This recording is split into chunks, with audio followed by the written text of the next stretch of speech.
Greetings, everyone. Oh, I have myself unmuted. Hang on. I have my stream unmuted. There we go. Hello. Today I am here with God for love of God. Hello. True. Today we got a very special stream. Very neat little stream, cause for the first time, technically the second, but we'll get there when we get there. I've been personally contacted by the developers of a video game to play the video game, which is cool. I shrank myself by one size. It's an awesome technique I have. Don't worry about it. This is from what I can gather, a very Danganronpa like death game, wherein, for those that have seen the Danganronpa 3 anime, for all the problems I have with that anime, I do think there is something to one aspect of that I believe this also has, where essentially every character in it has a specific restriction that they need to work around. Extremely Danganronpa theme song voice. Danganronpa. That's true. I fucking love the Danganronpa theme song. Just as an aside, love that shit. Very importantly, because the devs were like, hey, could you at least be sure to say this. There's probably gonna be a little bit of gore in this game. It's got a little blood. You know, it's a Danganronpa death game shit. You probably assume that, but it's good to put it out there for just to be safe. So this is Psycho-Sleuth. I'm really curious as to what this is going to be exactly. Will the blood be a funny color? I have not seen the blood, but we'll see. What's the funniest color for blood to be? Because I do think pink is a pretty good one. But a funny blood is beige. So there is... I haven't seen beige yet. Zero Escape has white blood for some characters, which is that's one. Which has there have been jokes made about that.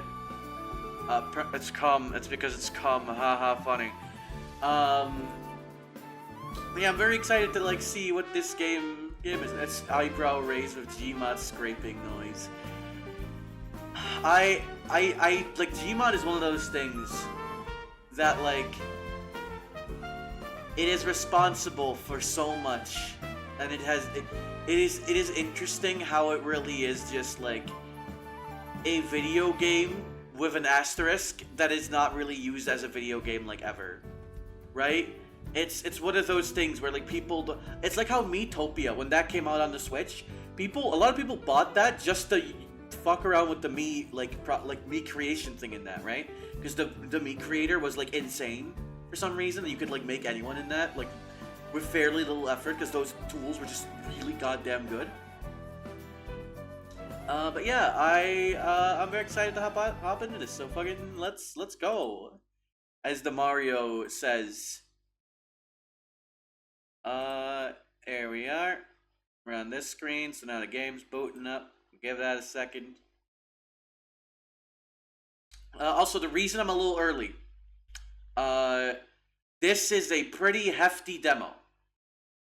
They told me 4 to 6 hours, so there might be a moment where I need to take a break in the middle of this. We'll see. It's like Marty says, let's get going. Blood color suggestion, source engine missing. Hey, that's actually really funny. That's really neat. So this is Psycho-Sleuth. This is, I assume, the sleuth. Immediately, I will say, very, very much like a very sci-fi type of vibe, which is interesting. They're not like Danganronpa and Zero Escape hide the sci-fi shit a little bit more from you, right? They're a little bit more on the surface they're pretty modern, and then there's suddenly just some shit oh yeah, one of these characters is a robot, or some shit like that, right? So yeah, this is Psycho-Sleuth. Let me just check if the game audio is good. Let me turn that up a smidge. There we go. All right, so let's just hop in. I'm very curious to see what this is gonna be. Story mode. No time limits, a relaxed experience. Focus on story and character exploration. Detective mode. Recommended for most players. Balanced pacing with a focus on deduction and investigation. Let's go with that.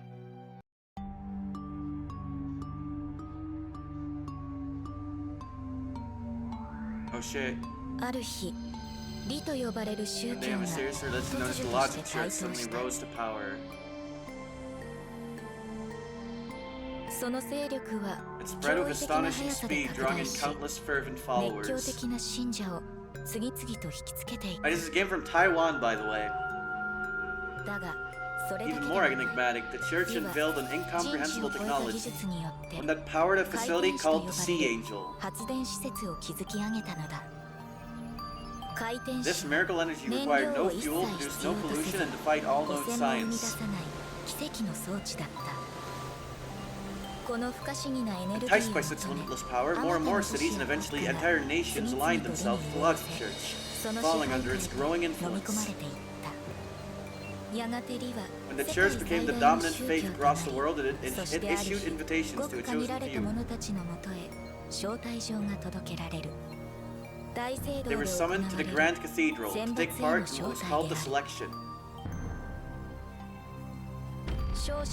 The victor would ascend as a god and have any wish fulfilled.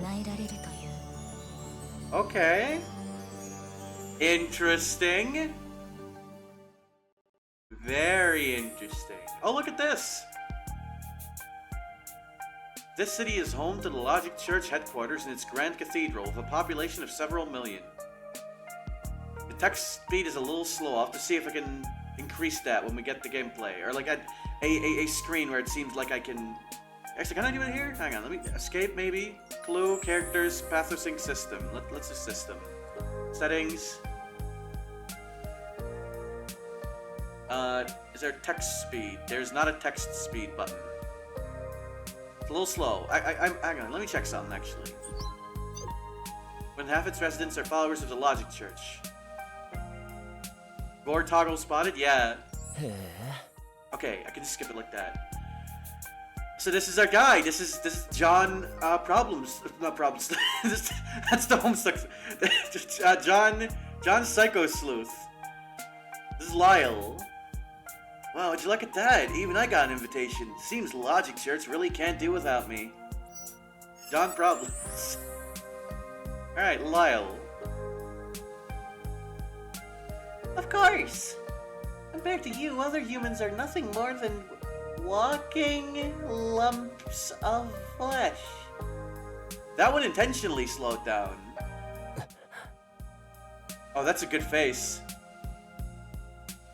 That's a good ass face on that guy. Also, that's an insane thing to just have her say immediately. Immediate red flag. I only speak the truth. What's terrifying is that you genuinely believe that. Immediate frame one. Yeah, this girl's a fucking lunatic. This is an interesting starting point, Lena. My sister suffers from a cognitive disorder. Oh, okay. Obsessive compulsive disorder. She has OCD. Okay. That I don't see how that relates to the lumps of flesh, but okay.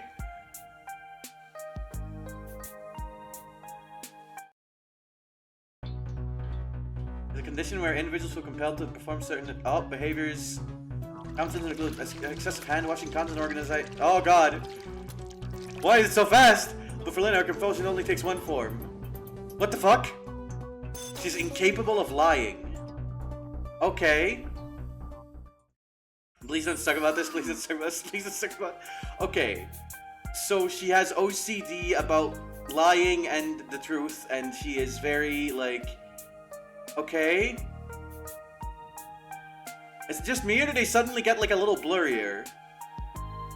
Like that, the text box is fine, but the characters themselves. I didn't think both you and I would get an invitation. But something about the letter bothers me. I mean, the way this whole selection works, or that claim about becoming a god. It's one thing for the selection process to be vague, but saying the winner turns into a god and gets any wish granted. What's that even supposed to mean? You have a wish, Lyle? Maybe becoming filthy rich? Don't be ridiculous, I'm not that broke. The savings could last me a lifetime. I mean, I don't know, being, like, really rich, that's like a valid wish. Okay, unless it... Unless... Oh, wait, no. Granted, only if my lifetime ended tomorrow. Okay, no. Yeah, that's what most people would call that broke. Anyway. Oh, hello. Find out soon enough. Who are you? Candidates for godhood. Please step inside. The evil grin. At least they're not trying to hide it. At least they're not being sneaky about like, what, the church was evil? No! Like the characters can be like kind of like, oh, what, the church is evil? But they're not hiding it from us, right? They're like, okay, the church is fucked up. The church is behind this like death game thing. Following the members of the Logic Church, Lena and I stepped into the Grand Cathedral. At that moment, I had no way of knowing that the winner of the selection would truly become a god was beyond doubt.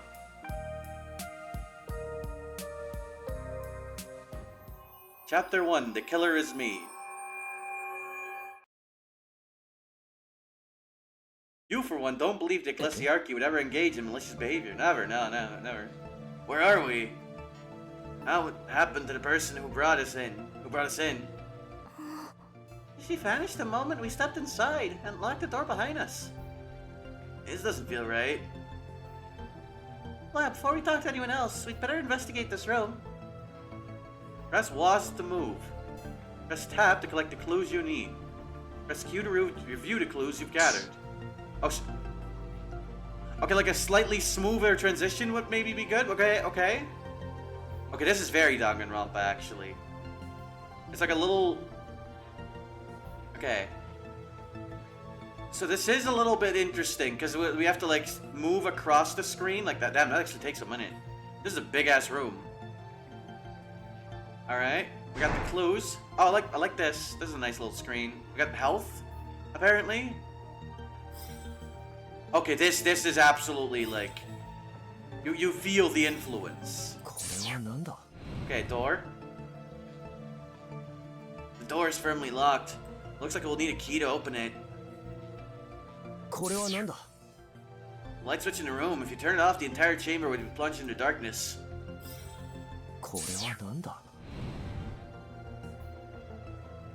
Looks like turning the top switch to the left cranks the sanctified cremator up 1500 degrees.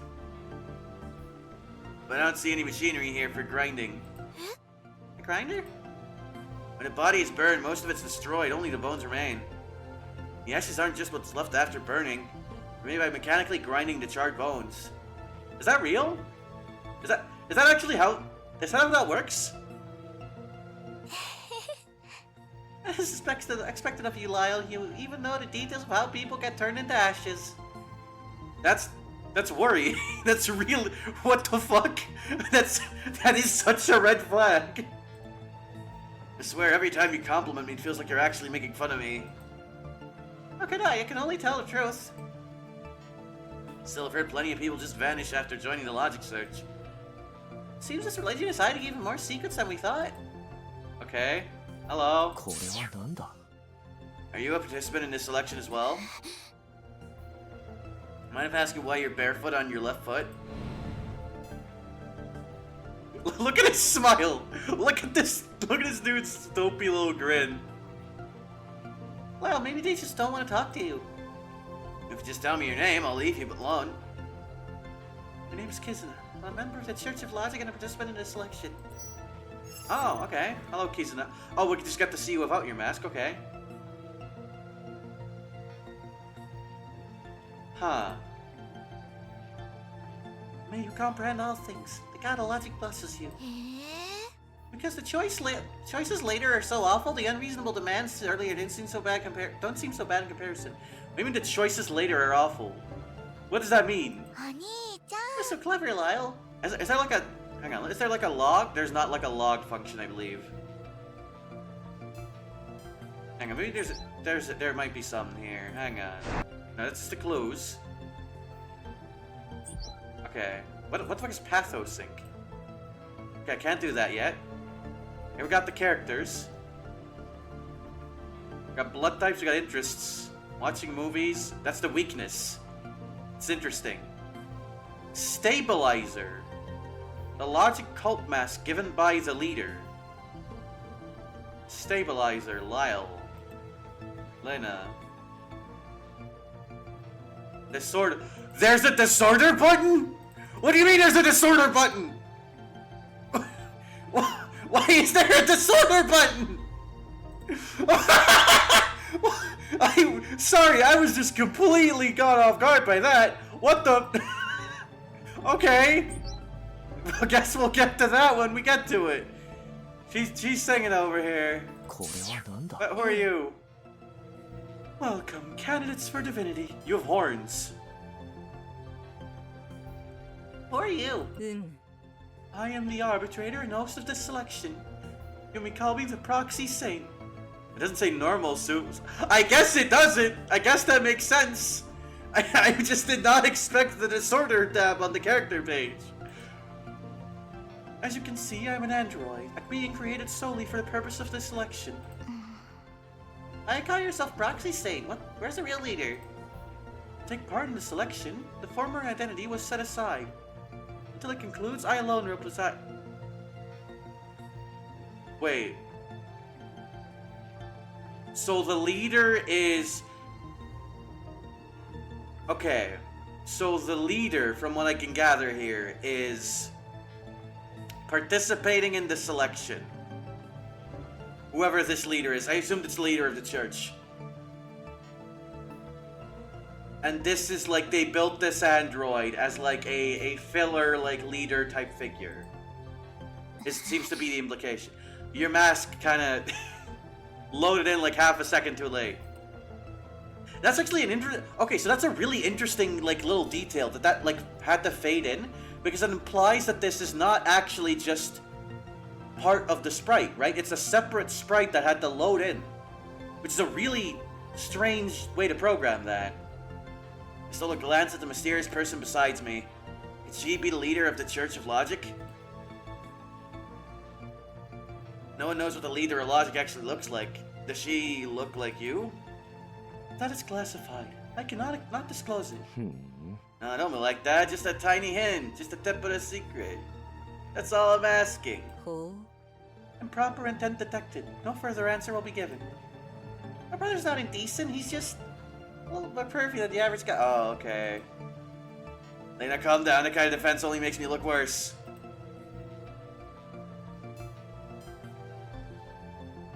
Let's see. Clock and this thing. What is this? Error. It looks like a machine for grinding bones into ash. This place says error. Looks like it's broken and unusable.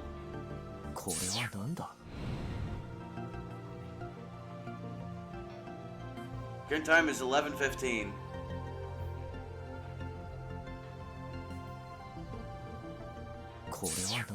The glowing trash can. The Sea Angel, a power generator of unknown design. Looks completely different from the spire-like structure outside. Oh, this is a power generator. Looks like a smaller indoor version. Sea Angel generates clean, pollution-free energy, a technology every nation dreams of unlocking. Hasn't anyone ever tried dismantling one? I heard they're impossibly durable. Nearly impossible to take apart. You can't see what's inside either. Even if you did manage to open one, not only would the logic church find out, but it would trigger some kind of unknown biological catastrophe. The rumor has it a small town was completely destroyed after someone tried opening a Sea Angel. Okay, shit, damn. You know an awful lot about this, Lyle. Don't tell me you've actually tried opening one yourself. Lyle? Lyle? Alright, what about you? You need something? If you want me to sing Lyle's praises, I could rattle off hundreds of thousands of compliments without stopping. I just noticed, okay, I see what these two are. I see what they are. Wonder what Steve and Anya are up to. know you can't lie, but that's exactly what makes it so unsettling.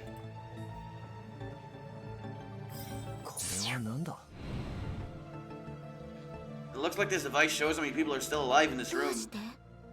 Why would he even need something like that? Why would he even need the device that tells you how many people are alive in a room? Maybe to keep track of how many people are still alive in here. This room is making me feel more and more uneasy. Like, that's not... that was a surprisingly casual way to, say that. What the fuck is this? Oh, damn. This has a whole CG? What's this? The label on it. Sanctified Cremator. And that's for what it's used for. Oh, that's what it's used for? What is it?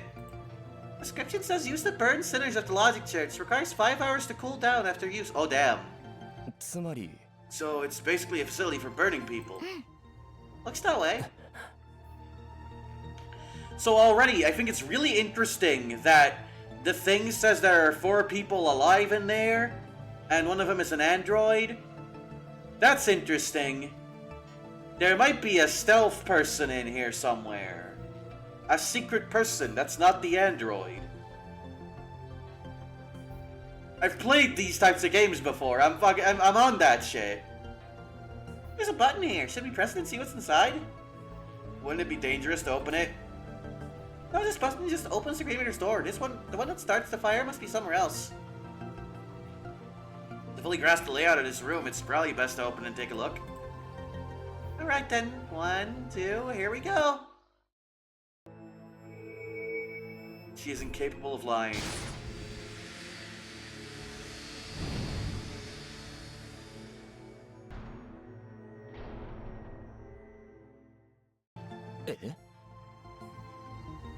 That was a really interesting thing to have at the bottom there. Inside, it's nothing but ashes left from burning people. This is horrifying. And something about the sanctified cremator feels off. I mean off. Why did you even decide to open that? I don't know, it just feels like something isn't quite right. Okay. First, welcome everyone. I am the Proxy Saint. My foremost duty is to ensure that the selection proceeds without disruption.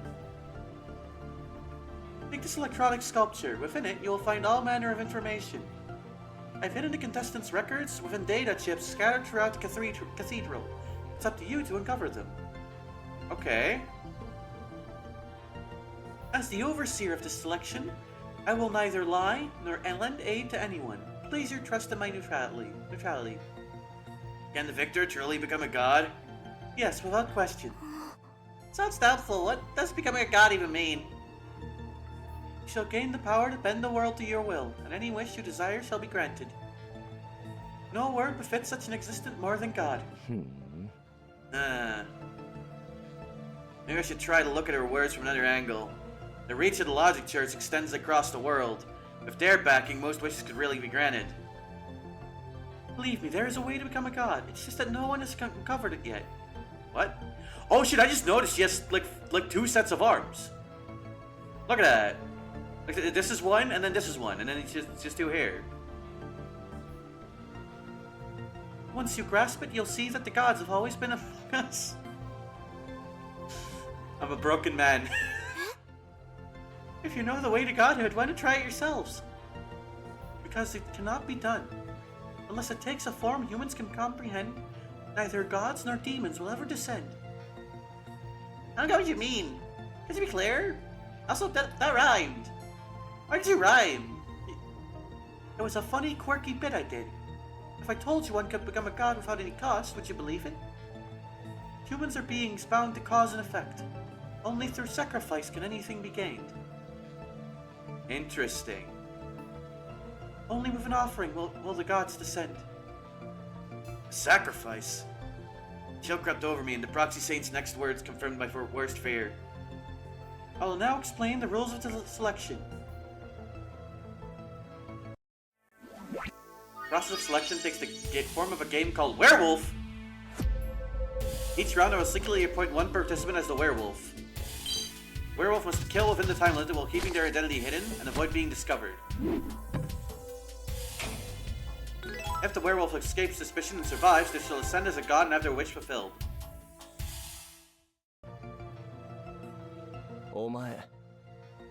Are you saying the participants in this election have to kill each other? That is correct. This is a game of death. Commit yourself. Look at the fucking little orb on her fucking chest. It's like a happy little guy now. Commit yourselves fully. Take life or struggle to preserve your own. Wait, Lena and I wouldn't want to be part of this. Are you certain? I shall repeat, the victor's wish shall be fulfilled. Whatever you pray for, so long as it can be grasped, the god of logic will grant it. Hearing those words, I faltered. In that single moment of hesitation, Lena and I lost our final chance to walk away. Oh God, guide us who have gone astray. Reveal to us the first candidate for divinity. Oh shit.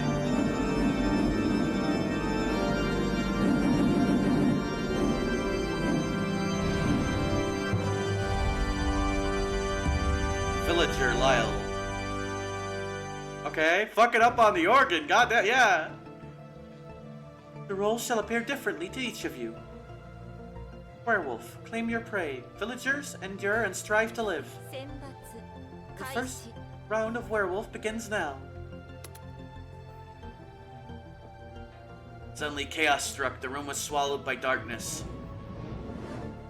Lena, I don't know where the werewolf are wait, okay. I don't know where the werewolf are hiding. That's a typo. That's not grammatically correct. Stay close to me. The instant I spoke, I knew it was a mistake. Total darkness speaking would only give away my position. Lena, run! Suddenly something blunt slammed into my head.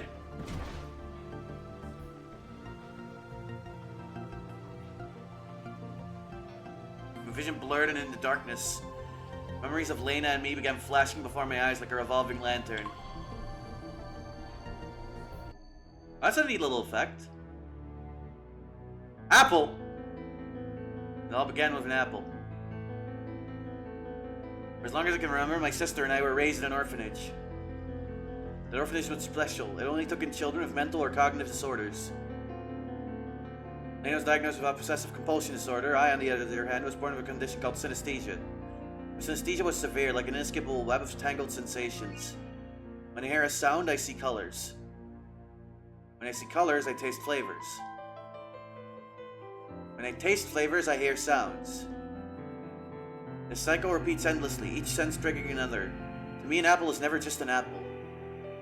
The moment it enters my sight, I hear it, smell it, taste it, and feel it all at once. The chaos of overlapping senses batters my mind. Oh God, the text is going a little fast, but it's something about stimulation. Lyle, this is for you. Seeing me bedridden from this condition, Lena went everywhere to find me headphones. Oh, I left those things telling my sons I could finally really live like a normal person, but the respite didn't last. But when you ever stood down, Lena never left with nothing. I was thinking the hardship. Oh, slow down. I'm trying to read. Lena collapsed to the ground, groaning. Even though I gave her enough for the credit, she's still doing too much. She lay recently, but please. I closed my eyes and ready with everything I had. Anyone, please save Lena! What appeared before us was neither God nor Buddha. What saved us was an apple. The materials out of thin air landing in my hand. Wow, an apple. Lena grabbed it and took a huge bite, regaining her strength, but the effect didn't last. I don't know. Strange, I ate the apple, so why am I still so hungry? She collapsed again.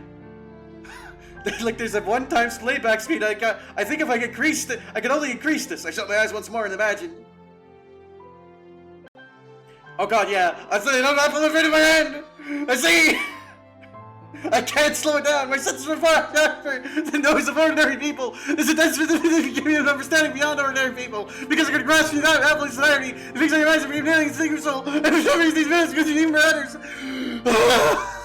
Oh my God! It was only later that I understood. Those who could project their abnormal condition and disorders were called pathosync users. I think that pathosync world fabrication. They could conjure illusions so lifelike that others would be drawn into them as though they were real. Keep myself and my sister alive, I'm gonna use its pathosync to deceive. I've ever got the jewels, gold, fine food, luxuries that I could sell. And once the figures might left my side, the items dissolved like smoke. This life went on for a while. And now retribution found me. The more lies I told, the less I could distinguish truth from fiction. The more lies this is a creative lawyer to line reality and fantasy for me. When I built an apple, can only reserve eating real food, it's just my imagination. Last, the apple good? Because Lena cannot lie, her words reassured me. I truly was eating. Oh, that's interesting. Okay, Lyle, there's a car ahead. Why are you walking straight into it? Okay, there's actually like a shine me back, like you see me from being hit by a stinking car. But till then, I believe the car was not going to another illusion. When I realized that I've got my only anchor. I had to lie and I thought it was real. Only your words and judgment can confirm my reality, but it's not ever equal. Was staying with me, a criminal, and then become a fugitive for something. Slow down! She can forgive me completely, but she was not a fiction that revolves around me. Oh my god! Slow the fuck down! Oh my god!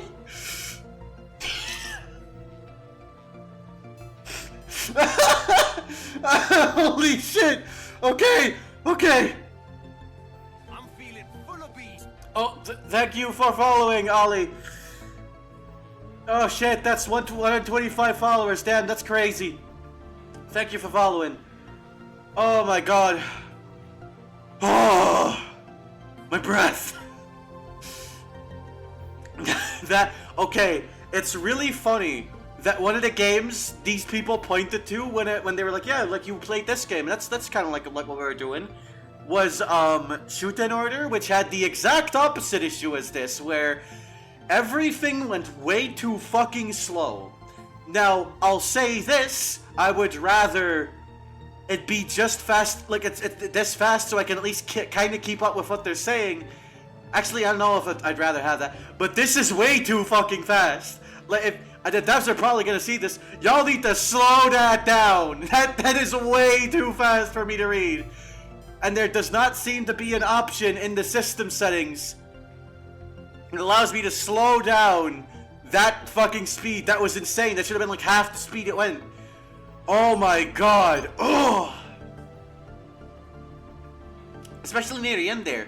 Like, it wasn't actually fully consistent with the speed. Like, sometimes the text was there for like 2 seconds, and sometimes it was like actually 1 second. And it wasn't like, oh, they timed it based on like how long the text was. That said, just to like decompose what you do when you're like rotting. You know what I mean? Like, just to recompose, I guess. So, basically, what they're doing here is actually kind of interesting, I will say. It's like, oh, okay, this guy has a condition where basically he can see, hear, feel, taste, and smell everything at once. If there's any stimuli in his environment, he can fully, like, picture it, right? And it's like, if he can essentially, like, you know, that's like an interesting thing. And as a result of that, he is a little uncertain of what his environment is actually like. So therefore, having his sister there, who cannot lie, I do think OCD is an interesting choice for how they would do that, but I'm willing to play ball with that for now. I'm gonna play within the space, right? So like, that is an interesting character combination. That's a really interesting thing that's gonna like affect, especially Lyle deeply if she is not here, which I don't have a good feeling for Lena. I don't think she's gonna make it out okay out of this. I'm not for real. But okay. When I opened my eyes, I knew right away that something is wrong. Lena! Start searching for clues. Oh. Well, that looks bad.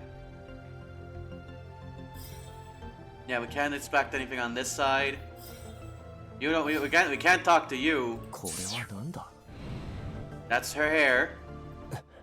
It's hair. It's Lena's. Oh, he's freaking out.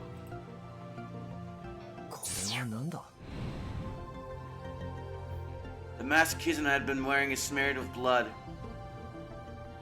So to me, this very much reads as Lena killed Kizuna. That's why there's a blood stain on the blindfold. And like immediate. That's the immediate thing. And then, could this be? I looked around, and realized I was the only one left in the room. Someone has been slain by the werewolf. Gather the clues and cover the werewolf's true identity. Answer me, are those bones on the floor my sister's? Gather the clues and piece the truth together yourself. I said answer me! Skill issue. Gather the clues and piece the truth together yourself. Looks like I'll have to uncover the truth on my own. Okay. So I immediately assume. A chill of dread runs through me. Do I really want to open this? I can't shake the feeling I'll see something I was never meant to comprehend. But if I want to find Lena, it's the only way. Drawing in a deep breath, I pulled open the door of the sanctified cremator. That she might find a future that didn't revolve around me, it says.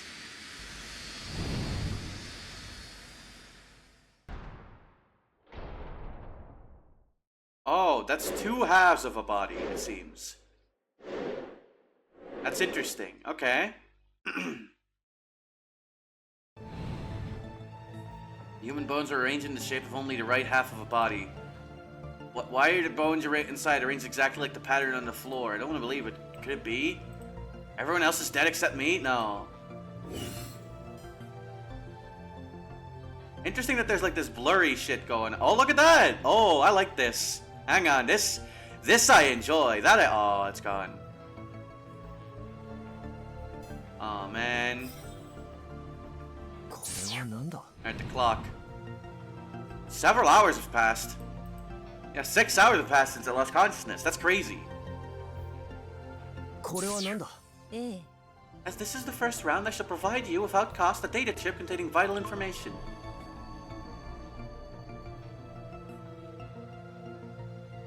State your name. I'm Kizuna. This is a test you just completed.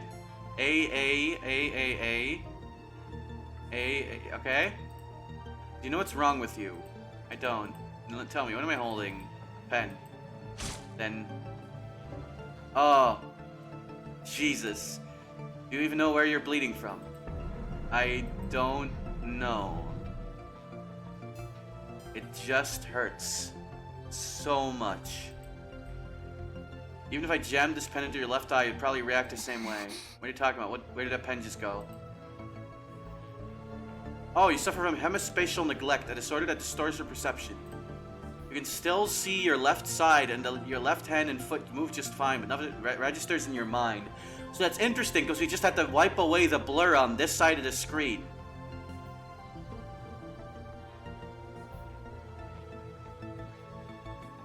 To put it simply, to you, the left side of the world doesn't exist. Oh, and that's what. Okay, so I was wondering, one of her eyes had like a light in it, right? Like it had like it was like there was a light in her eyes, and the other one didn't. Like the left side, her left, has that little like. That's interesting. I get what you're saying. If a placement on your left side, you'll think it doesn't exist. You can't even recognize your own condition. To you, the left side of the world simply doesn't exist. Your path is called sinistral neglect. Anything tied to the left side is forcibly erased from your perception. Oh, that sucks.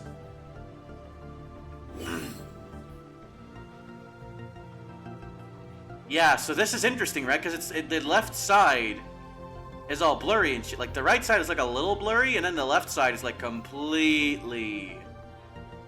That's a really interesting little thing. Okay, so hang on. If we check our... Not the clues. Wait, has the life detector... What's that on? 3. Yeah, okay, there's 3 people alive right now. Okay, so if I pathosync... Okay, I can't do that. Can I actually? No, I can't. Okay, characters. Okay, so if we go to your... I don't... Hang on. How do I check the disorder screen? It does not appear to allow me to change from the profile. I'm using my scroll wheel, I'm right-clicking, I'm pressing all the buttons on my keyboard. It does not appear as though I'm able to see that. Which is strange. I can use Q and E to, like, switch these. Okay.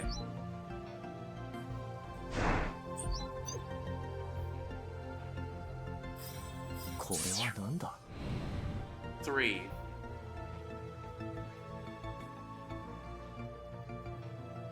The screen shows the number 3. It's different from on the display when I first entered the room. So it's interesting that the body is in 2 halves. And her whole thing... Oh, hang on, wait. I just had a thought.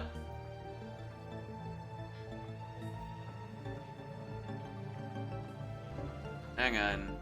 So her body is in 2 halves. Which one is in the cremator? What is your Brian wave? Only the right half is present. So the right half is in the floor. The left half is here. Interesting.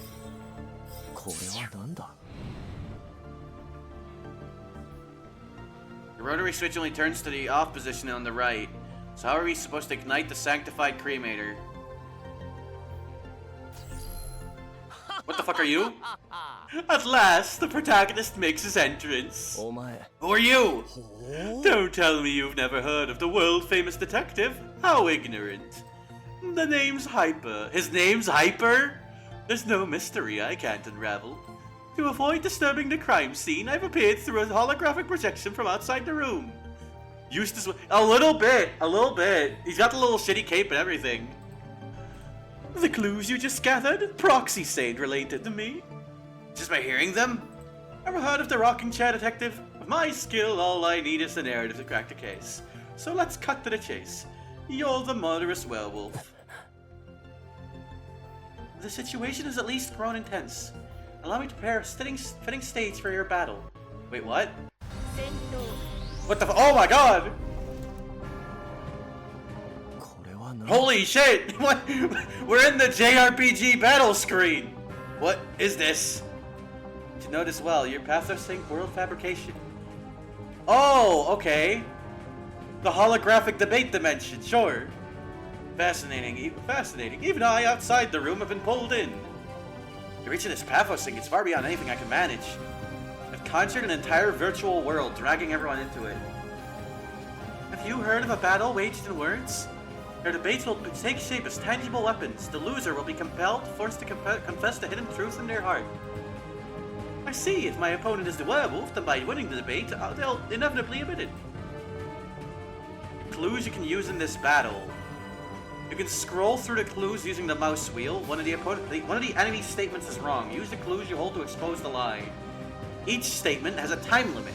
Make your choice before the timer runs out. If there are no clues that can refute the current statement, press skip or the W key. If you have a clue that contradicts the statement, select it with the mouse wheel and press objection or the S key. Press Q to view the clue details. The timer will pause, giving you extra time to think. Okay. Okay. Rotary switch. Turning it all the way to the left activates the furnace. Turning it all the way to the right shuts it down. Okay. The long red hair left on the floor looks like Lena's hair, which is interesting because you two have the same hair. A machine used to detect the number of living people in the room and appears to sense heartbeats and breathing. After turning off the lights, the number displayed changed to 3. Okay. Oh shit. This room is a complete locked room. Aside from the Proxy Saint, you are the only one here. And then we present the obvious, the contradiction.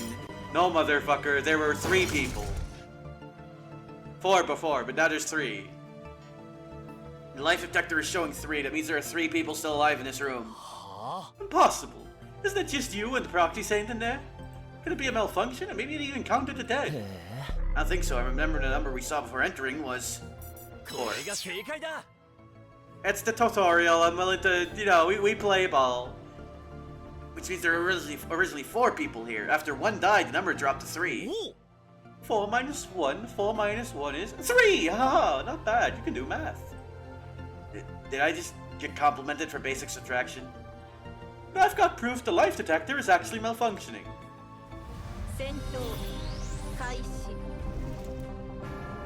Back in the dimension. Okay. There's a whole corpse lying right in front of you. Bones inside the cremator. Kizuna's bloodstained mask. I mean, we could already contradict that with the bones inside the cremator.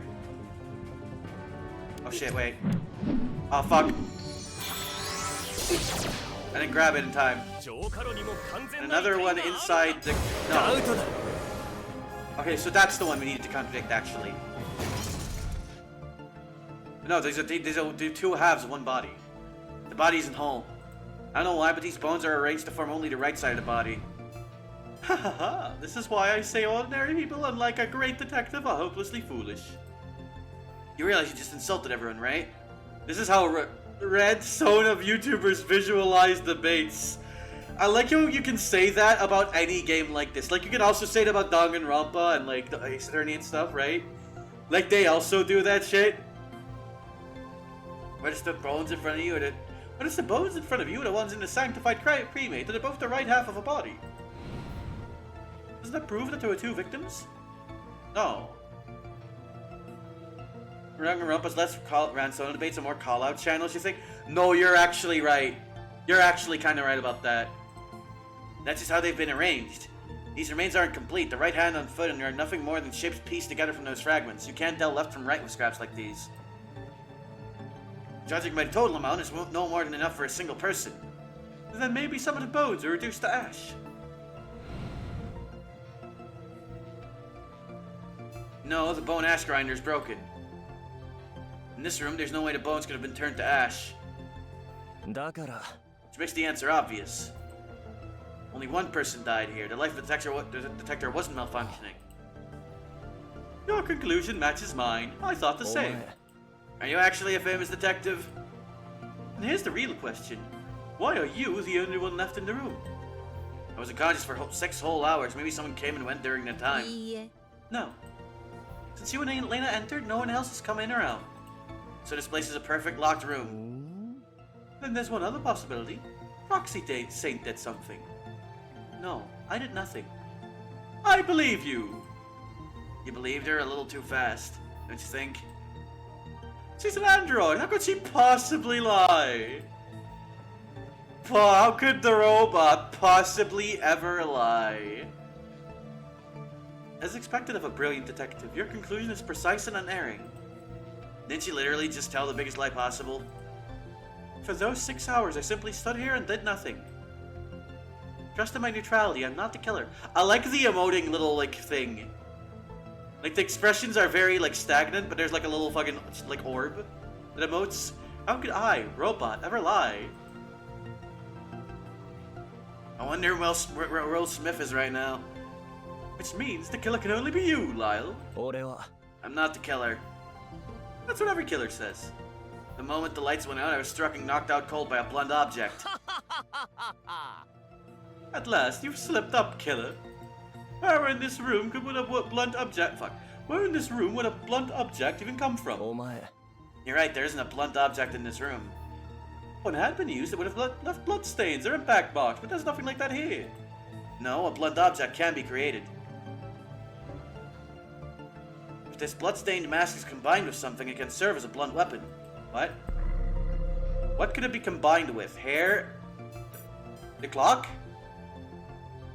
I guess? No, it's... Wait, how? It can't be a thing again. Wait, is... The bones? Oh, okay, yeah, no, it makes sense. It's not entire bones, right? It's... Using ash as a weapon? I don't know how the ashes tie into this. What? Once it's packed up... Oh, okay. No, I get what they mean now. Okay, so you have the blindfold. Okay, now I get it. You have the blindfold, and you tie it up into like a little bag type thing. And then you put the ashes in that while it's tied up. And then you have like a little blunt thing. Okay. That is a little weird, but that makes sense. Once it's packed, it becomes a blunt weapon. After knocking me out, the ashes could simply be tossed back into the sanctified cremator. So the bloodstains on it aren't the victims, they're yours. Exactly, think about it. If the victim was burned to death, how could there be any bloodstains left behind? The mask that knocked you out does not belong to Kizuna. Then doesn't that make her the prime suspect? That's what I suspect too. Looking back, the moment the lights went out, the one closest to the main switch was Kizuna. Then where is Kizuna now? So, like, I'm waiting for him to freak out once he realizes, oh wait, fuck, that's his sister. That's dead. Or at least have him, like, react to that idea. Assuming your reasoning holds, you were unconscious and able to move for 6 hours. That leaves only Kizuna and Lena to be able to act. So tell me, who was killed and how did the killer vanish into thin air? Oh, hey, that's actually kind of neat. Wait, so we currently have the effect that Kizuna has, where everything on the left side is obscured and doesn't exist, because Kizuna is using her effect on us, and she's consistently staying on the left side of us, right? Okay, that's interesting. Hyper would just be able to see that, but I assume Hyper is like a... He's in on this, I feel. So it's not like he knows. But that's interesting. That is a really interesting little setup. Okay, that's cute. Like, it's nothing like groundbreaking, but it's like, oh, like that's like a fun example of how they can use these types of powers for this, right? That's neat. I like that. Let's go over the situation again. When we first entered the room, the life detector showed 4. The people in the room at the time were Lyle, Lena, Kizuna, and Proxy Saint. 6 hours later, the only people left in the room were Lyle and the Proxy Saint. However, the life detector still showed 3. There's only one possible explanation. Why is it reading 3 right now? There's someone still alive hiding in the room. Haven't you realized that our deduction was hiding a terrifying truth? If Kizuna really is the culprit and has gone into hiding, then the one who died must be... I know. The one who died without a doubt was my sister Lena. He's keeping it pretty cool. The moment I grasped that truth, my heart felt as if it had been wrenched tight. Was it reality or just my imagination? I don't know. Oh, okay, so he's immediately using his condition as a coping mechanism for, like, it might just be fake, right? It might be, it could be fake. It could just be my imagination. She might be alive and okay. Then where exactly is the culprit hiding? Where exactly is the culprit hiding? I got wondering, why did the culprits use fire as the method of killing? But if they wanted to frame me, they would have chosen a far more direct way. Which means the culprit had a reason they had to kill with fire. What are you getting at? It's precisely because they used fire that we can't find where they're hiding. From that angle, there's only one place the culprit could be hiding. What?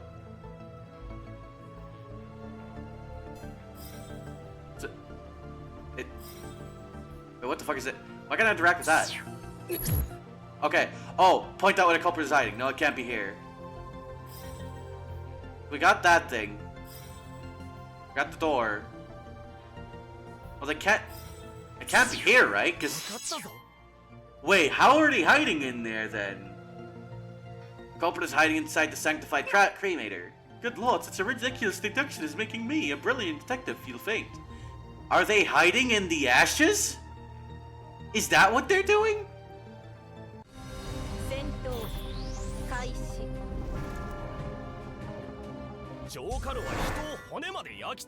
Reduces people to nothing but bones.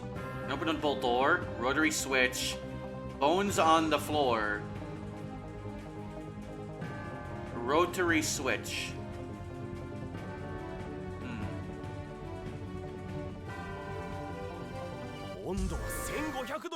Burns at a searing, yeah, that's true. At that temperature, no one could possibly hide inside live, that's true.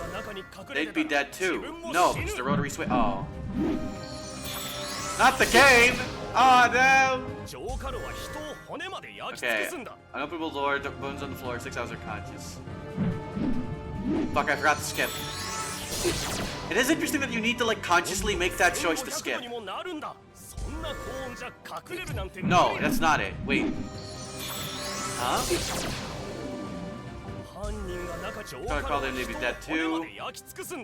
温度は1500度にそんな高温じゃ隠れるなん犯人が中に隠れてたら自分も死ぬ浄化炉は人を骨まで焼き尽くすんだ温度は1500度にもなるん Wait, だ wait, hang on. The only door in the room, it has no keyhole or visible mechanism, and is controlled solely by a proxy stain. Wait. Only the right half is present. 6 hours have passed. Oh, it's because 6 hours passed. Okay, wait, hang on. I see the idea. そんな高温じゃ隠れるなんて犯人が中に隠れ浄化炉は人を骨まで焼 That's き the 尽 wrong くす thing ん I だ chose did. Okay. 温度はそんな犯人が中に隠れてた That's ら自 it. 分も死ぬ That's it. Okay, that was it. It was that one. That was a little jank. It was not particularly well communicated what I need to do there. That was the classic Danganronpa Ace Attorney. I know what they want from me. Sort of, but I don't know how we get there. How could anyone possibly hide this inside the sanctified cremator? The culprit wants us to think that. Oh, it's been 6 hours in the 5-hour cooldown. Right. Cremator is has long since cooled. This is the only place in the room where someone could be hiding. Slowly stepped over to the sanctified cremator. Inside lay heaps of bones from some unknown victim. It wasn't the whole truth. Inside lay heaps of bones from some unknown victim. It wasn't the whole truth. Wait, what? That was the same line twice. Something else seemed to be hidden within. That's a that's a little bit of a goofy error. I'm not gonna lie. My heart pounded faster and faster.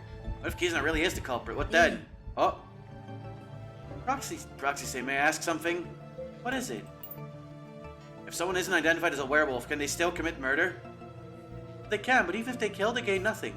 And they will never be the final victor. And if a willful, meaningless killing disrupts the selection, I will execute the murderer on the spot. That doesn't matter. Why? Hey, don't tell me you're planning to kill the culprit. If Kizuna really is the one who killed Lena, and as her brother, I have to avenge her. There are only 3 of us left in this room. Since I didn't kill, the culprit must be the remaining one. A sudden hardness pressed against my palm. A knife. The Pathosync world fabrication answered my will and a knife took shape in my hand. But the knife wasn't real, it was only in my imagination. Could even my desire to avenge my sister be nothing more than an illusion? If I truly wished for revenge, then maybe I should turn the sanctified cremator switch and burn the one inside alive. So what should I do? Well, see the culprit first, right? As very as I'll end this myself. Without my sister as my anchor, unable to tell reality from delusion, I'll soon lose myself, drowning in a sea of illusions. So to be safe, I mustn't rely on the knife. I must end the culprit's life with my own 2 hands. When I first saw the cremator, something fell off. Looking closely, now it's too shallow. As I expected, the iron plate at the bottom lifts out. There's a space hidden beneath. How I deal with the one who burned my sister to death, I'll decide once I finally see them.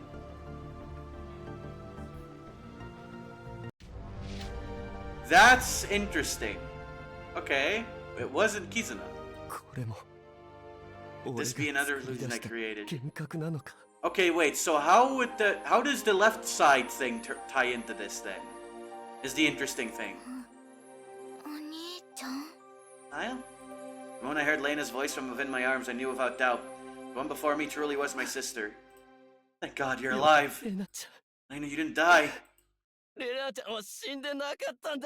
Through her words, I understood a single truth. I truly carried the heart to grieve if my sister were to die. And these tears falling now were no lie. Okay.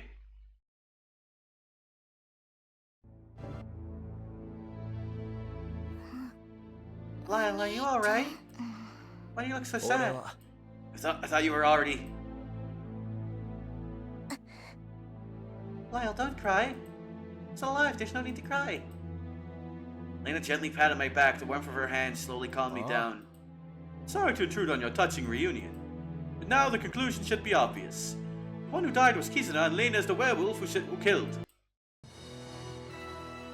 There's no way Lena could have killed anyone, huh? That moment I saw it, the knife in Lena's hand, its blade drenched in blood. Now there's something written on the inner wall at the bottom of the cremator. What does it say? Following Lena's gaze, I looked closer at the writing inside the cremator. I am the culprit.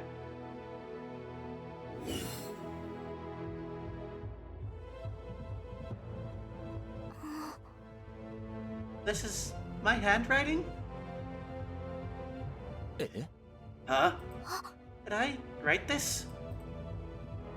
Because of her obsessive-compulsive disorder, Lena is capable of lying. Lena, answer me. Are you the werewolf? What happened to you during those 6 hours? I can't remember. Lena clutched her head in agony. After entering the room, I don't know why, but I can't remember anything. There's blood on the back of her head, just like mine. She was probably struck with a blunt object and knocked down and thrown into the sanctified cremator. The memory loss was likely a side effect of the head trauma. A proxy saint. What happens if someone actually gets tagged as the werewolf? I shall enact a purification of the werewolf if the believer's at my side. What does purification mean? I shall grant the werewolf's wish and end their life in the manner most befitting their pathosig. Oh, we're getting some Danganronpa executions! We getting Danganronpa up in this bitch! Oi, oi. And if Lena isn't actually the werewolf? It makes no difference. Once the majority declares one as the werewolf, I shall carry out their purification. And in that moment, the true werewolf shall claim victory. I still think, actually, there is a secret person in here. I think that the proxy saint does not count as a person. Those falsely accused shall become nourishment for the victor. So if Lena is branded the culprit, then I shall offer Lena as a sacrifice to the god of logic. This truly is a mad game. If there's no escape, then I cannot lose. Lena isn't the culprit. That is exactly what everyone says when their loved one is accused.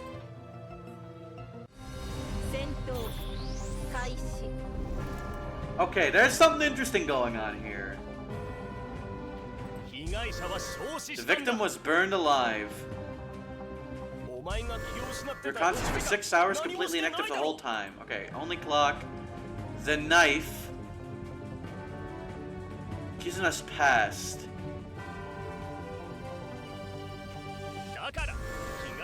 Put the victim inside the sanctified cremator.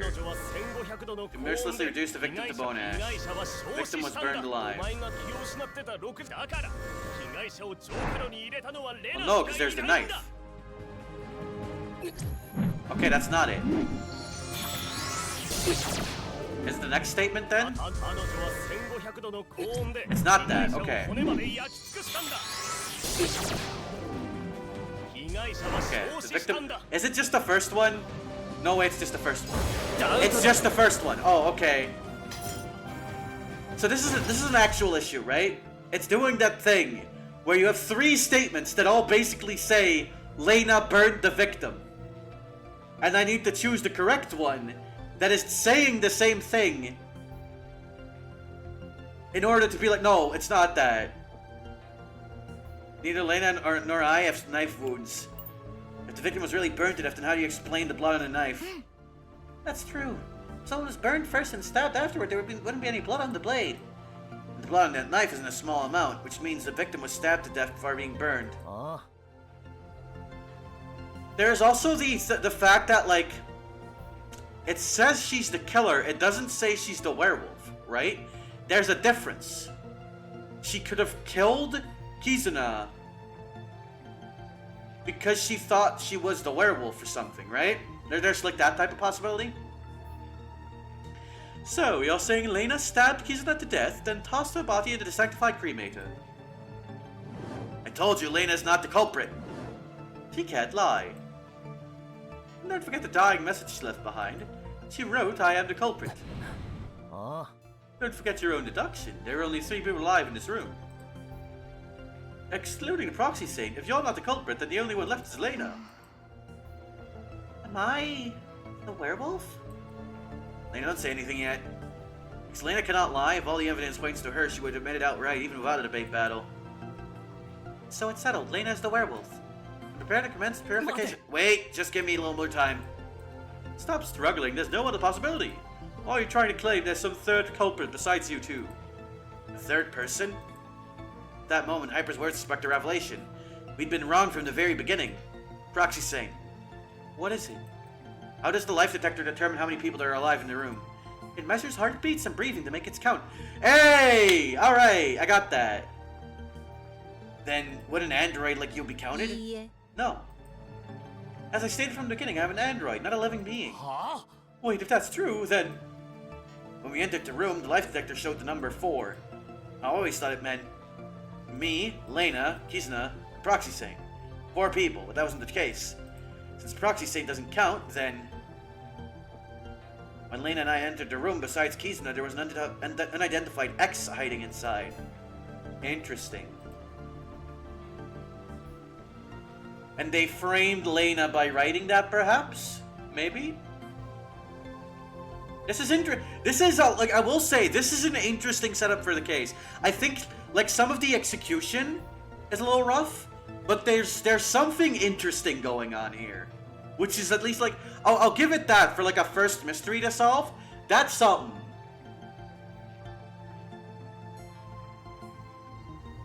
That's nothing but illusion you invented to clear your sister's name. This X is real, otherwise the life detector's reading makes no sense. If your theory is correct, then tell me, where exactly was this X hiding at the start? Find out where the culprit was hiding. Where would they be hiding? Oh, they were just in here. That was it. Yeah, they were just in that compartment. That unknown figure X was already hiding in the sanctified cremator before Elaine and I even entered the room. Even if there was someone we'd never seen hiding here, so what? It means Lena isn't the only suspect anymore. The victim could be X or Kizuna, and the one left standing could just as well be the killer. But that doesn't change the fact Lena's still the prime suspect. No, I already deduced that the victim was stabbed to death first, and burned in the sanctified cremator. Which means I have evidence proving Lena isn't the murderer. And then show me the evidence. Prove that Lena isn't the culprit. Think carefully to the moment Lena was hiding inside the cremator.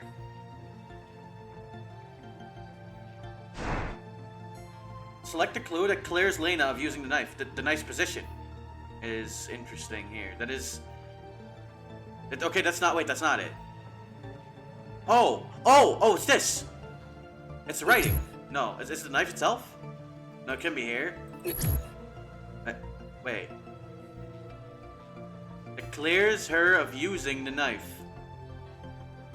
No, it can be... Is it her... Is it their hand? Okay, hang on. Is there... Can I see where I can... Okay, I can't. Select the clue that clears Lena of using the knife. So she's... Her hand is here.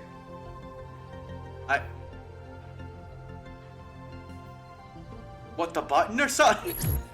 Okay, hang on. I gotta relax. Okay, it couldn't be here. Her knife... Her hand is on this knife.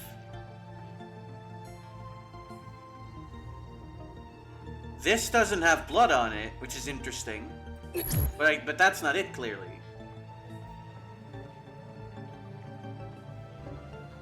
But this pilot... I don't know what it's asking of me.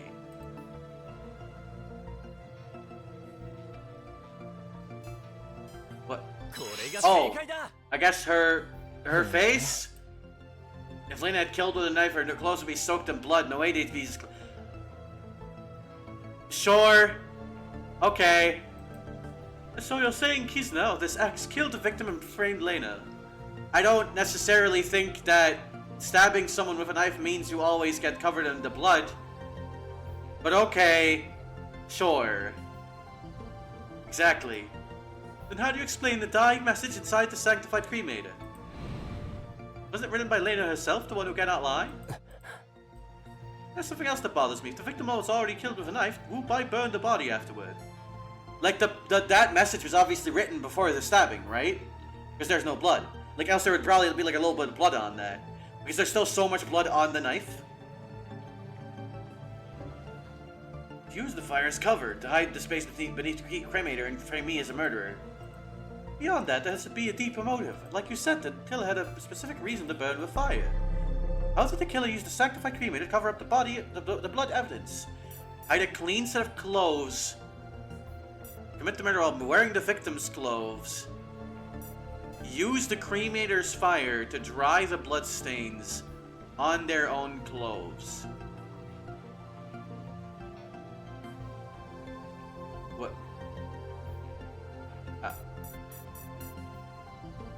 I guess this? Yeah, okay. If the killer wore the victim's clothes during the murder, then stripped them off and tossed them into the sanctified cremator along with the body, every trace would be erased. It's expected of a detective. You figured it out so quickly. Not to brag, but I spent all day thinking about how to take a girl's clothes off without leaving any in it. Okay, you gotta relax, dude. You gotta chill! That's really nothing to brag about. I still don't know who the victim actually is. It could be Exo, it could be Kuzna. Whoever the victim is, Lena remains the prime suspect. If she really was the killer, then why would she keep the bloody knife in her hand and leave the dying message? You could have just written nothing at all and tossed the knife into the cremator too. Wouldn't that have been smarter? Maybe that wasn't the point, to deliberately mislead us into thinking she wasn't the culprit. Okay. Okay, other than you and Lena, there was no one else in the room. I can immediately disprove that. Life Detector 3, yeah.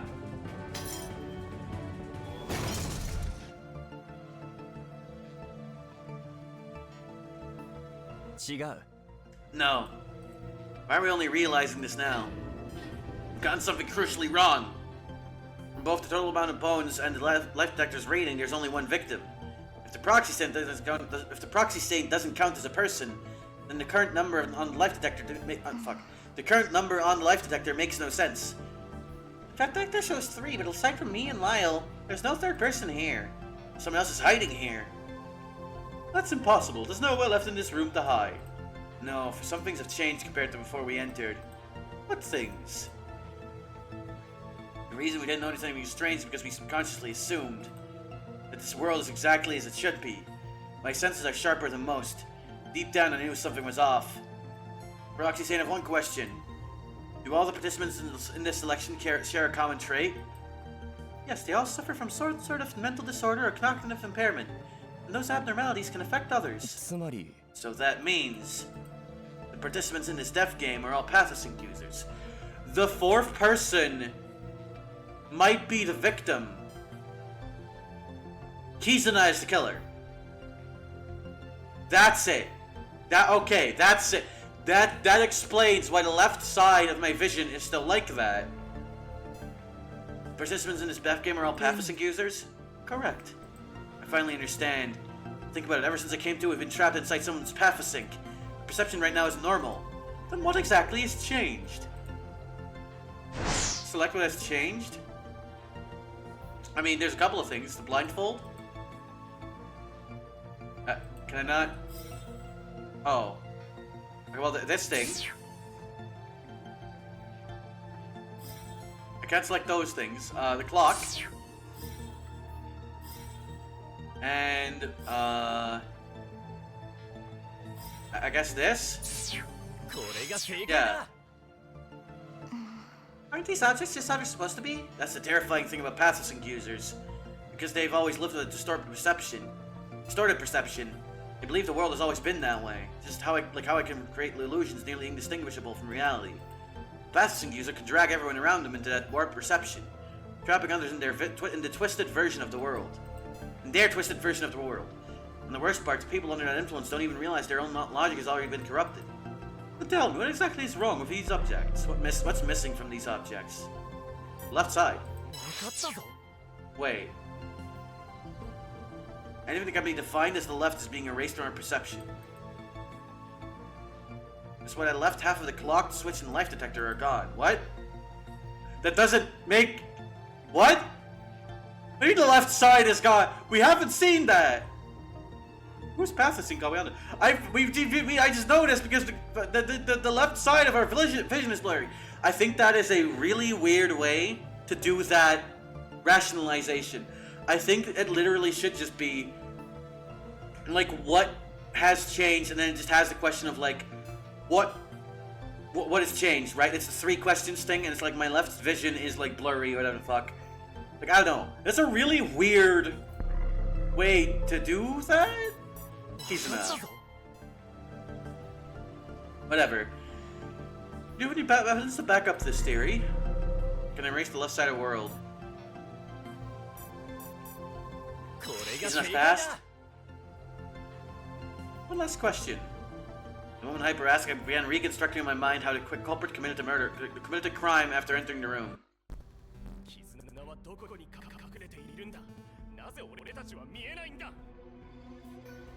Why can't we see her? There's only one place Kizuna could be hiding.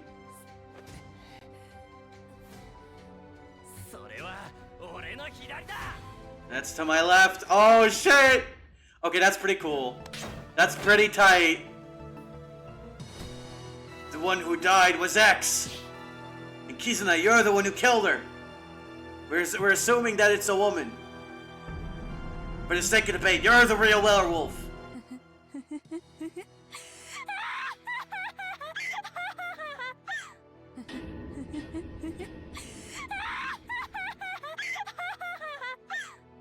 Was that the same voice line twice in a row? Comprehension. Comprehension, comprehension, comprehension, comprehension, comprehension. It's terrifying. Aren't you supposed to be the great detective who's seen it all? Oh god of logic, grant me courage. Let me awaken these heretics from their foolishness.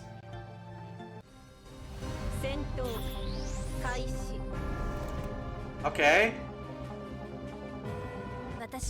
My path sync does affect the people around me. Okay. Doesn't mean me to kill her. Well, actually... Oh shit, never mind. She does appear to have a unique, like, weapon, quote-unquote. A single shred of proof that I tampered with the scene. I absolutely do. It's the hair. No, okay. Actually, I guess that's not proof, no. Bloody message Lena left behind. That's not, wait, it's not blood. There's no blood, wait. But that's not... Wait, what? I hit the wrong button. I tampered with the scene. Oh, the bones on the floor. Yeah, okay.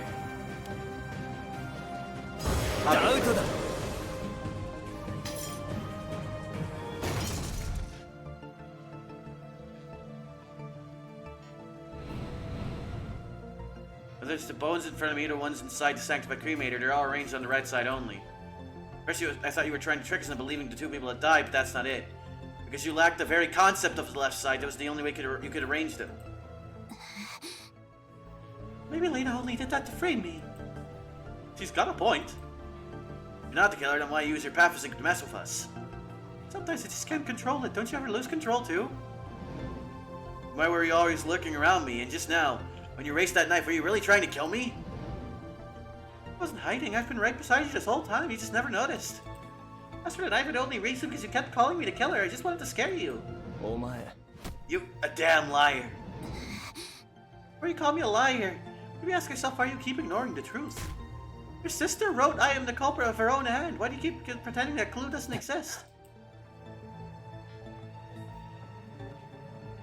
I believe in Lena. Even if she were named a werewolf, she'd never kill anyone. The killer knocked me out too. I was unconscious for 6 hours. I didn't do anything. I didn't see anything. In fact, there's evidence that proves Kizuna isn't the killer. Kizuna couldn't have killed anyone. What, the mask? The rotary switch. Oh, because she can't see the left side. Sanctified cremator, this rotary switch only activates when you turn it to the left. For Kizuna, who lacks any concept of the left, the cremator could never be turned on. She couldn't have burned the body at all. Back into a corner, maybe I need to think in reverse. Under what circumstances could Lena, someone literally incapable of lying, kill and leave a dying message? Only if she truly believes she was the killer. Has it been confirmed that Lena is the killer? Then commence purification. Wait, I finally uncovered the whole truth. I finally uncovered the whole truth. Oh, that went from Lyle to Hyper. Great, I knew it. You really are a great detective. You figured out the trick too, right? Nope, I just thought that line should be delivered by the real detective. Ah. Go on, reveal the shocking truth you've uncovered. I mean, I already knew it, but sure, let's hear your version. This guy is definitely not a real detective. Even if Kizuna couldn't activate the sanctified cremator, it doesn't matter. Think about it, what actually killed X? It's a knife. It's a gamble. For my sister's sake, I have to do it. X didn't die in the fire, he was killed with a knife. The killer... It's interesting that this game has, like, referred to X with, like, they, he, and she at this point. Like, they're kind of flip-flopping on that. The killer and the one who's activated the cremator don't have to be the same person. Who activated the sanctified cremator? That would be Lena. Kizuna killed the victim, put the body in the sanctified cremator, and ordered Lena to turn for her. That's ridiculous. Lena had no reason to help Kizuna at all. No, she had a reason. There's only one scenario where Lena would ever help the killer. If she didn't follow Kizuna's orders, my life would be in danger. You mean Kizuna used you as a hostage while you were unconscious? Yeah, exactly. In the dying message, she must have been forced to write it by the killer. How she wrote it wasn't the point. If Lena can't lie, how doesn't that mean she believed she was the killer? But if Lena doesn't... Oh, fuck. If Lena can't lie, doesn't that mean she believed she was the killer? Being unable to lie doesn't make everything she says true. As long as she, in her own mind, isn't... As long as in her own mind it isn't a lie, she can say it without hesitation. The real reason the killer burned the body after the stabbing was to mislead Lena. What seemed like a simple murder case was layered with double, triple, no, countless misdirections. Whoever devised such a scheme is truly terrifying. When Lena activated the cremator, she had no idea the person inside was already dead. The body was reduced to a fragment of bone. They was unable to identify who X really was or how he was stabbed to death. But if the fatal wound was on his back, hidden from sight, it would have looked like he was merely unconscious inside the sanctified cremator. So, Lena, mistakenly believing X was still alive, was coerced by Kizuna into activating the sanctified cremator. Okay. Let's piece together the entire sequence of the crime. Oh, we're Danganronpa in this bitch. Okay. We're doing this. Please drag the cards from the lower left into the slots following the actual order of the incident. I'll hit no pair. Card and drag will decrease your remaining time. Okay. 2. To mislead the others, stage the scene with a bloody knife. Hang on, can I check the... Okay, I gotta read fast.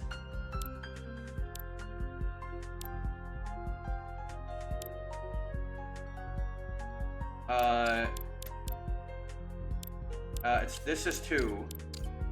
No? Why did she have to obey? Wait. Oh, hostage. Right. Okay. Where the bloodstains clothes and place to erase the evidence. There we go. What words did Leva carve inside? I mean, that's... Yep. What preparation was made? And then the sink. Pathosync? I think it's pathosync, right? Is the term? Let's construct the entire murder. Let's was misspelled. There's supposed to be no apostrophe there. After turning off the lights, Kizuna will knock me out with a blunt object.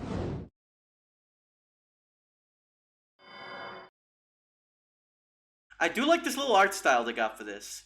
She held me hostage while unconscious, forcing Lena to close her eyes and follow her commands. The lack of music. I think there was supposed to be music. I heard like the first note and then it cut out. I think that's a bug. She moved X from his hiding spot in the purification furnace to the upper level, dressed in his clothes and stabbed him from behind.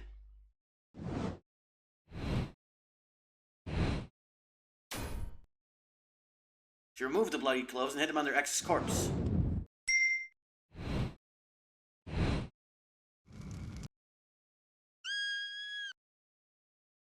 She ordered Lena to open her eyes and activate the furnace, making Lena believe she killed X.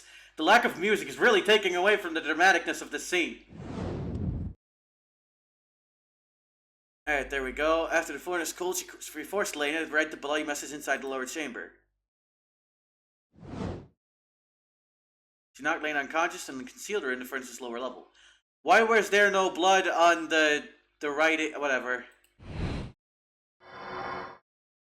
After arranging the bone fragments, bloodied knife, and mask, she activated her pathosync to affect the entire room.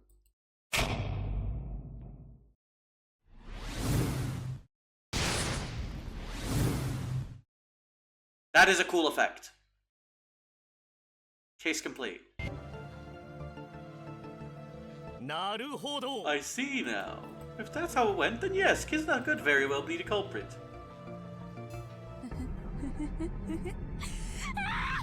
So you'll spin any lie as long as it protects your sister. Your theory is a gaping hole.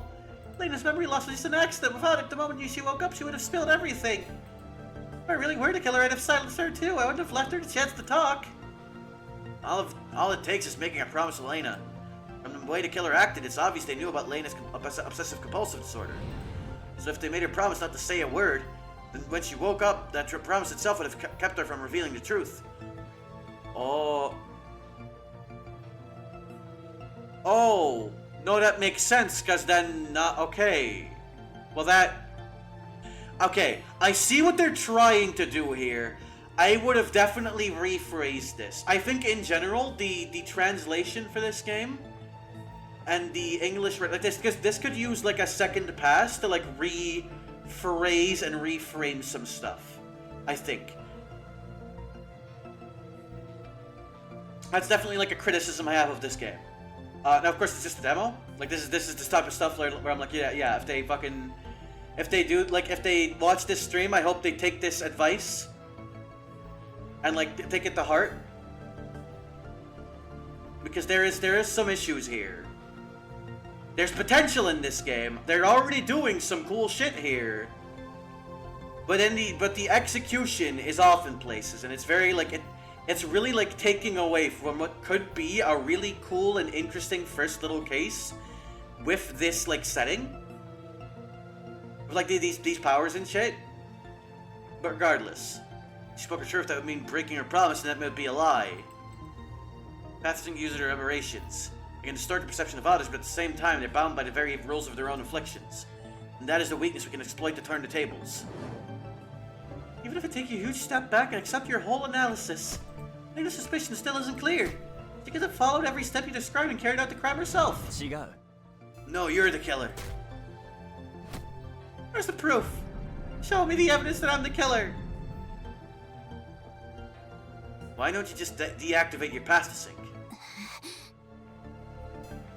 Because of your pathosync, we can't perceive anything tied to the concept of the left side. Oh, I hit the UI. Which means for all we know, the evidence that convicts you could be hidden on your left hand or your left leg. Stop talking nonsense. Let's reveal the truth. Also, this animation is a little jank. Like on the they're using live 2D for this, I think. Okay, this is a little. I pulled up my phone and snapped the photo of Kizna's hand, then one of her foot. Okay, so I will say, yeah, so, like I think it's obvious they're using live 2D for this, right? I think some of the execution on that is a little rough. I think on the whole it looks fine, right? But there are moments where they're like they're moving around like a little too much, and it looks very like off. If I take a close-up that doesn't reveal left or right, your pathosync shouldn't distort it. Let me see. Oh my god, this is...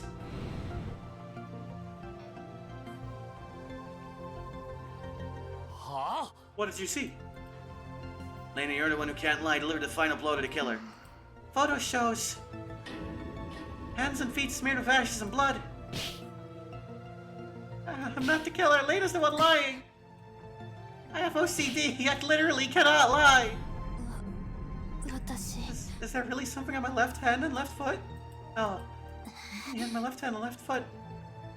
Where are they? People with hemispatial neglect cannot perceive the left side of the world, but their left limbs still function normally. She's raised her left hand in front of her face, but no matter how wide she opened her eyes, she couldn't recognize it. And under the influence of her pathosync, all we could see was a spotless, graceful left hand. Answer me, if you're not the killer, then why are your hands stained with blood? Hi. Hi. I thought it said case complete! Oh my god! Don't give me that if it's not done! I didn't kill anyone. I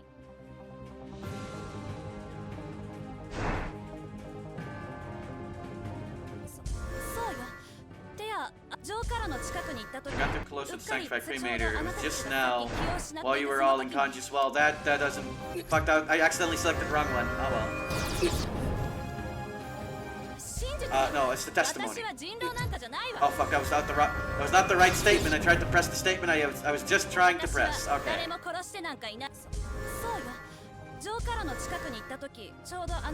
There we go, that's the one.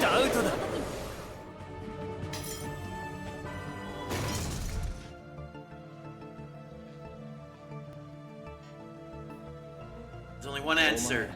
You're the werewolf and the one who killed X. I guess this is the end. Have we confirmed Kizuna is the werewolf? Yes. It seems the truth has finally come to light. You're right. But Kizuna should have felt regret. For some reason she smiled with pride. I am the murderer and I was the werewolf in the first round. After a long round of debate, this phase of the selection is finally over. Unfortunately, Kizuna is not the final victor. Before the purification begins, I've one last question for you, Kizuna. What wish would you seek to fulfill if you became a god? Oh, that's interesting. Also, that's a hell of a shot. God damn. Oh, they dedicate everything to the leader of the Logic Church. They were the one who saved me. They gave me a complete life. But leader, I'm willing to become anything. I'm willing to do anything. The world our leader desires, the world I dream of. Thank you for your devotion to the Logic Church. The eyes? Yeah, the eyes are really striking, I feel. The like little lines here, like kind of giving the idea of like a camera lens. That's neat. Also, the skin detail is like really impressive. Like look at all these little like lines on the face. May the God of Logic bless you. Your life shall mark the opening of the selection. No matter the sacrifice, how many lives are lost, it will all be worth it. Also, the eye bags? Yeah, the eye bags are interesting. But they put that on the robot. It's kind of, huh. We will bring forth the Almighty. And now proclaim the beginning of the sacred purification ritual. And now we're getting the Danganronpa execution. PM. Execution commence. Okay. So this is what I'm curious about. How is this gonna be? Comprehension. Comprehension. Comprehension. Okay. Insane visual. Oh god. Oh, this is like actually fully animated. Oh wow. Oh wow. Okay, this one might get brutal, I feel. This one might get fucked. Yeah, that's about what I was expecting was gonna happen. Oh, Jesus Christ. Okay. I finally see the other half of the world. Okay. They rushed through that a little, I feel. I feel like that was... Okay. Like, I see what they were doing there. There was absolutely a vision. That felt rushed. That felt like a really rushed, like, thing. That was a little rough. There would have, like, there should have been a little bit more anticipation. There should have been, like, more emphasis on her reaction, I feel. The animation was technically very impressive. Like, for an indie studio, goddamn, that's crazy. But, like, I don't know. Like, I feel like a slower pace would have definitely helped that. Lyle. Lena clutched my shirt tightly, eyes wide with fear at the gruesome sight. If they decide I'm a werewolf, would I suffer the same cruel fate? Of course. I'm here for real now. Why did you sneak in here, you phony detective? Hyper. Yikes, what a terrifying ritual. I nearly pissed myself. Looks like the Church of Comprehension is dead serious about the selection. They really do intend to create a god. Oi, oi. You think that's even possible? That's what a Logic Church to worry about. Me? I'm a great detective. I only care about the truth. Alright, the reason I came in here, I need something from you. What is it? The photos on your phone. Too bad, I've already deleted them. Oh. What, got something to say? Just a thought that crossed my mind. Would it make more sense for someone like Kizuna, who can't even perceive the left side of the world, not to use the left hand when committing a crime?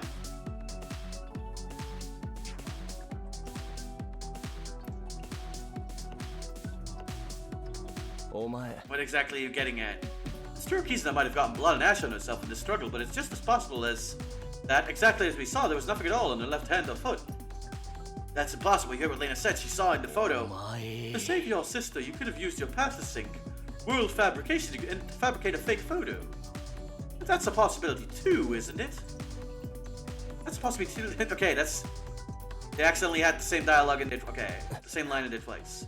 But that is an interesting thing he brings up here, actually. To make it even more convincing, you had Lena, the one who can't lie, describe what was on it. Ever slowly leaned toward my ears, if not wanting Lena to overhear. You're a damn liar.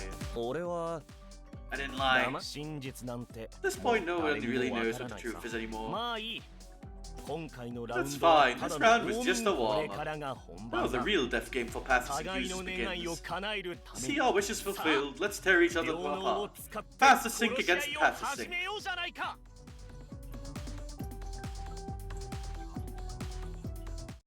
Final results.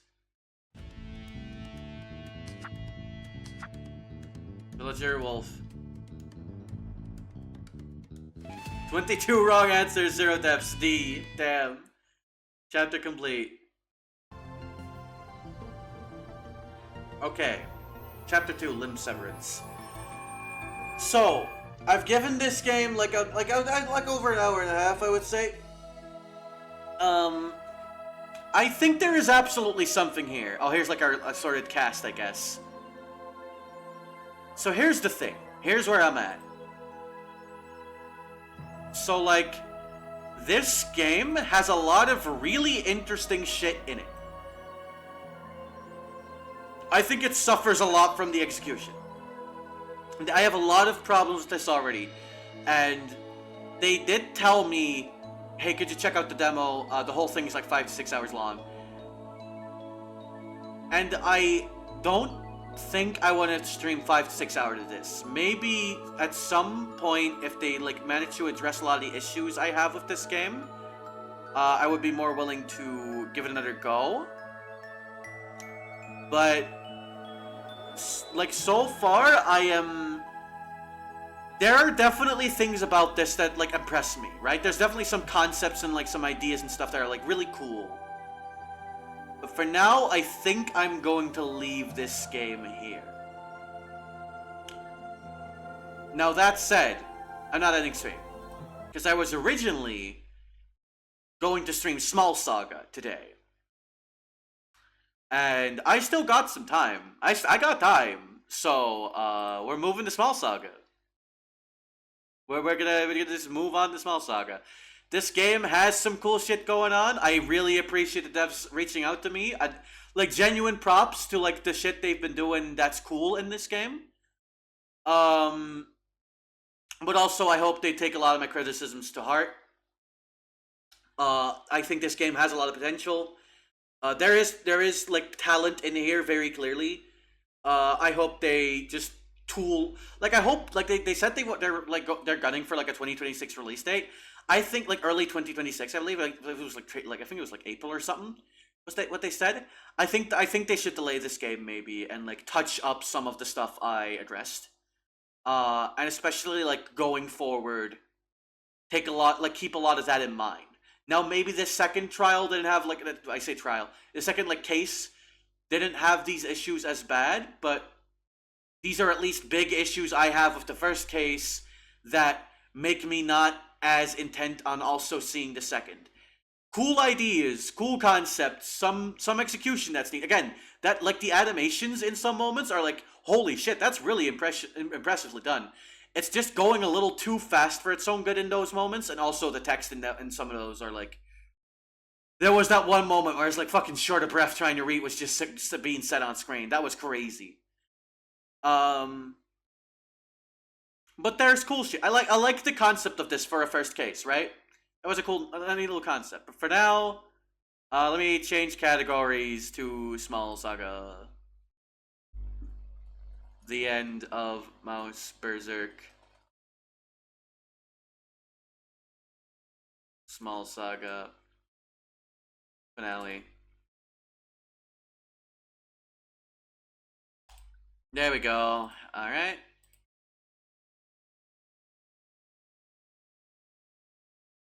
Let me make the announcement on the Twitter and the Blue Sky as well that I switched games. I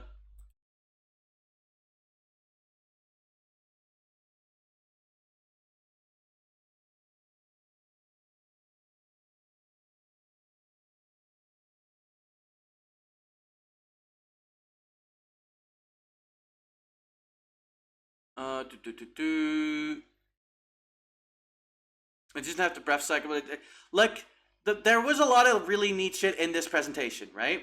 I also like the idea of like, oh, okay, you have this girl who's like the whole thing is like, oh, she has like she can only see like one side of her face. And then oh, you have her get bisected. Like, okay, that makes sense. It didn't quite have a certain level of like Danganronpa, because like obviously it's taking inspiration from that, right?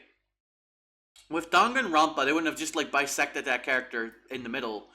Maybe for a first case they would have done something like that to keep it like a little bit simple, but like let's say in Danganronpa you would have had this condition on like a character, and that would have been like the whole thing like about that character, right? Like theoretically, like what you would have done. Obviously, Danganronpa would also involve the talent in some way, but let's say it's just that to go off for an execution. Let me play some music while I fucking discuss this. If you had that in Danganronpa, first of all, it would have been paced better. This was over in like 20 to 30 seconds. That's really fast. They did not give that room to breathe, which it really needed. But it was just simply sawing in half, and there was that little moment of like, oh, I can finally see the other side. Like, that doesn't really like. It's supposed to be like a tragic moment of like, ah, damn, but like it kind of came out of nowhere. I guess maybe because her brain got bisected or something. I guess, but like, I don't know. I think you could have done more with that. But oh well, we ball, like, I suppose. Let me see.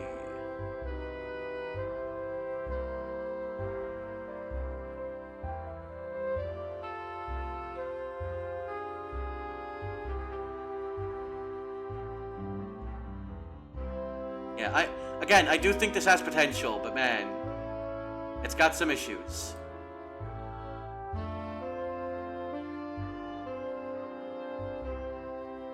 Alright, let me boot up Small Saga. Give me 1 second to just grab a drink real quick.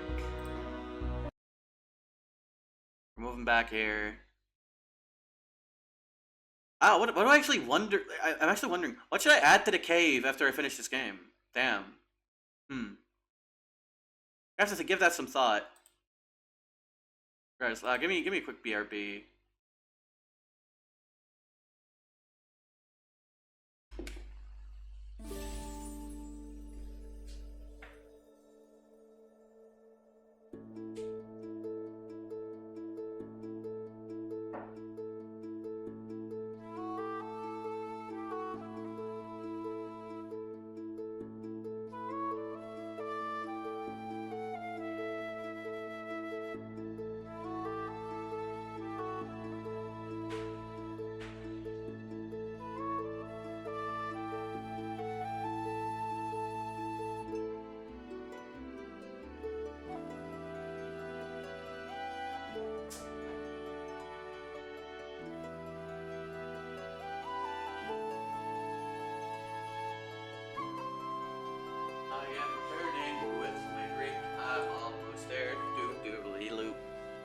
There we go.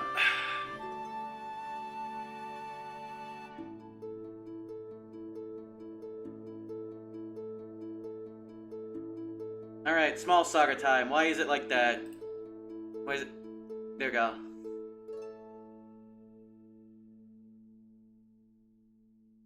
Alright. Small Saga. There we go. Oh shit, he's got the new knife in the tail in the intro now. Hey, that's really cool. I like that. That's very charming.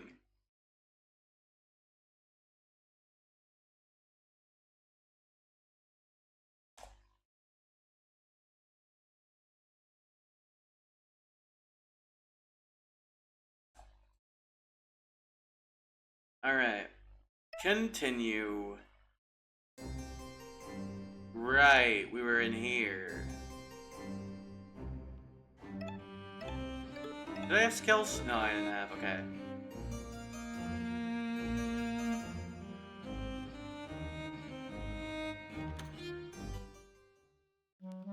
You've returned. Did you have a good break?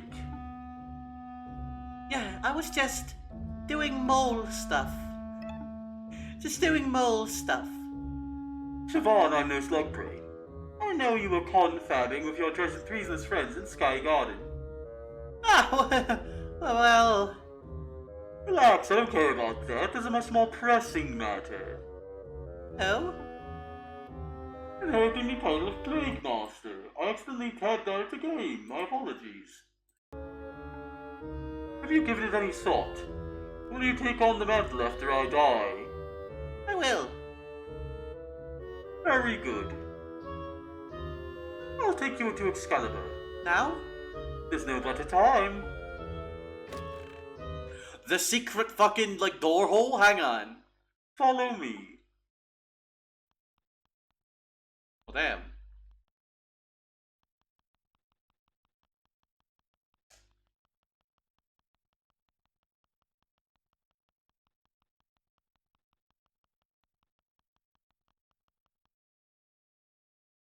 Oh shit. The elevator. Where are we now? This isn't rodent architecture.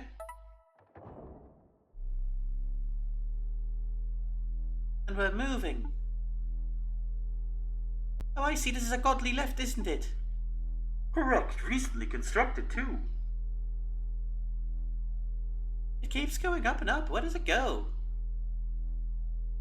Tell me, Siobhan, what do you know of the Thunder Age? Oh, it was a time of catastrophe that Rodentia endured nearly a century ago. Fire eggs rained from the sky, destroying everything where they landed. The gods took shelter underground. God and rodent huddled side by side as the sky fell. You know your history. Tell me, Siobhan, what are fire eggs? I suspect they were weapons, powerful ones.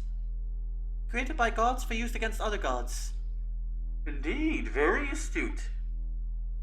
And if I were to come across an unhatched fire egg? Oh, God. Plague Master, you're not saying what I think you're saying, are you?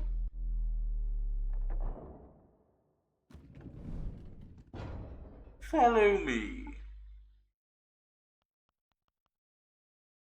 Statue of a mouse in a lab coat. The universe is vast, our ignorance vaster still. Dr. Ein. First Plague Master of Merida. Oh boy. Bro's got a bomb.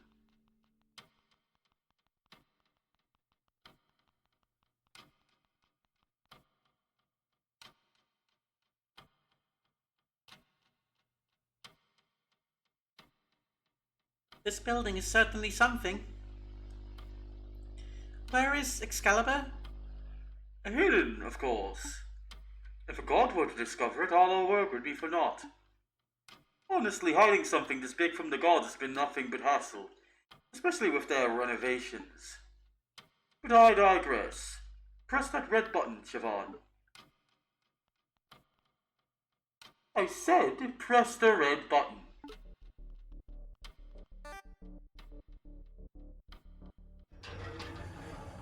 Okay.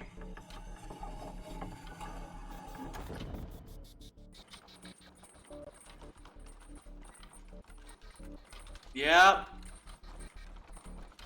That's a bomb. Holy shit.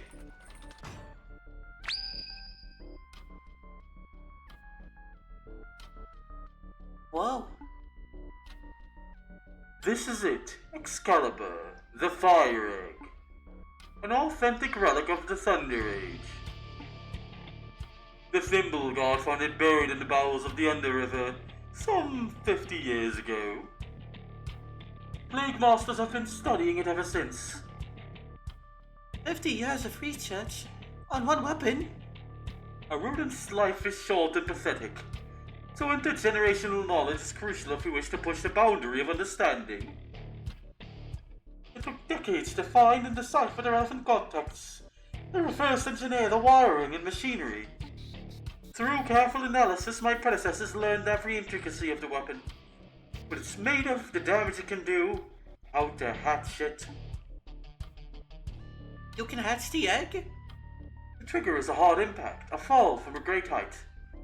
The only reason it didn't hatch on its initial fall is due to a technical error. Fascinating stuff. So the cradle mechanism is a catapult? No, a ballista. And the egg is primed to launch through that window. Lock face, to be pedantic. What's down below? The godly halls of Parliament. And below Parliament's floorboards, the streets of Merida. When the Yellow God arrives, intent on destroying the city, we will greet him with fire and thunder. After all, only a god weapon can kill a god. Plague Master, if the stories about fire eggs are true, this won't just hurt the god, it'll devastate Merida. Thousands of rodents will die. Tens of thousands by my estimation. That's horrible. But I think I see your reasoning. You see this cruel weapon as the only way, right? An ugly necessity to save a few rodents from complete extermination. Javon, please, I'm not some knuckle-dragging utilitarian. Oh. Then why? I would assume there would be like an evacuation plan, right? That's... I was born beneath the floorboards of a godly library, so I learned how to read godly writing from a young age. The first book I ever read was a heavy tome entitled The Anthropocene. At first I thought I was reading a speculative text, a science fiction parable, a warning about what we had become. But the more I read, the more I came to realize and documented the horrors of what the gods did and what they continue to do. I despise the gods, each and every one of them. They spread, they consume, they destroy. If they can commodify a part of nature, they will. If they cannot, they kill it. There is not a single place on our planet that the gods haven't colonized and corrupted. So now carcinogens fill our lungs, poisons infest our foods, and plastics course through our blood. By their hand, soon the oceans themselves will boil. The Yellow God is not the worst god, no, not by a long shot. But he epitomizes their callous disregard for life, their need to dominate nature without second thought. What is the death of 1 million mice to a Yellow God? On an ordinary day of work. A job well done. So you want to kill him? I can understand that. But what about the rodents who live in Merida? What about them? Merida's a rotten capital of a rotten country. We are ruled by a filthy rich idiot of a king, descended from a long line of filthy rich idiots, upheld by a noble class who peddle tabloid lies to protect their palace of blood and bone, all defended by a god of bullies and sociopaths. Who else is there? Oh, yes. Tax-dodging merchants, parball hooligans, plague deniers, back-alley louts who'd murder a child for half a seed. Bigots who stick upon those they seem queer or degenerate. But worst of all, the common class, who look at this green and pleasant country's descent, then shrug and say, could be worse. I do not relish this city's construction, but I cannot see anything worth defending. It's true, this country has a lot of problems. I've had moments where I've just wanted to take my wand and burn everything to the ground. But I don't want to, because there's good rulers too. Rulers who stand up to injustice and fight to make things better, like Sir Verm. The dead vagabond? I thought he was hell-bent on killing the Yellow God. Yes, but he wouldn't have trampled innocent people to do so. You cannot be that naive. From what you've told me, I can only conclude that your friend was a single-minded brute. Every action he made was in service to his egotistic vengeance quest. You would have seen redemption flames if it gave him the chance to upend nature and satiate his bloodlust. I don't think that's true. He wanted to kill the Yellow God, that's true, but he wouldn't do... he wouldn't have wanted... It doesn't matter. This ideological talk has gotten tiresome, so let us return to material facts. The Yellow God is coming, and only a god weapon can kill a god. So it's just like you say, the cruel thing is an ugly necessity. Where are you going? Oh, out. I quit. Find another successor. I won't force you to remain in my service if that is your decision, but think for a moment. Be a scientist. Think rationally. What do you know about rationality? You're so wrapped up in your warped, pathetic view of the world that you can't even hypothesize a better future. That's not science. That's a cult of hopelessness. Siobhan! Siobhan! Oh, pity. But no matter. Okay. But you throw it fun, right? It was fine. Sure, Verm's a gentle mouse. No, I'm just saying, you're the world's worst matchmaker, Bruce. Jeez, can I blame a guy for trying? Alright, Siobhan. How'd it go? You look a little shaken. Well...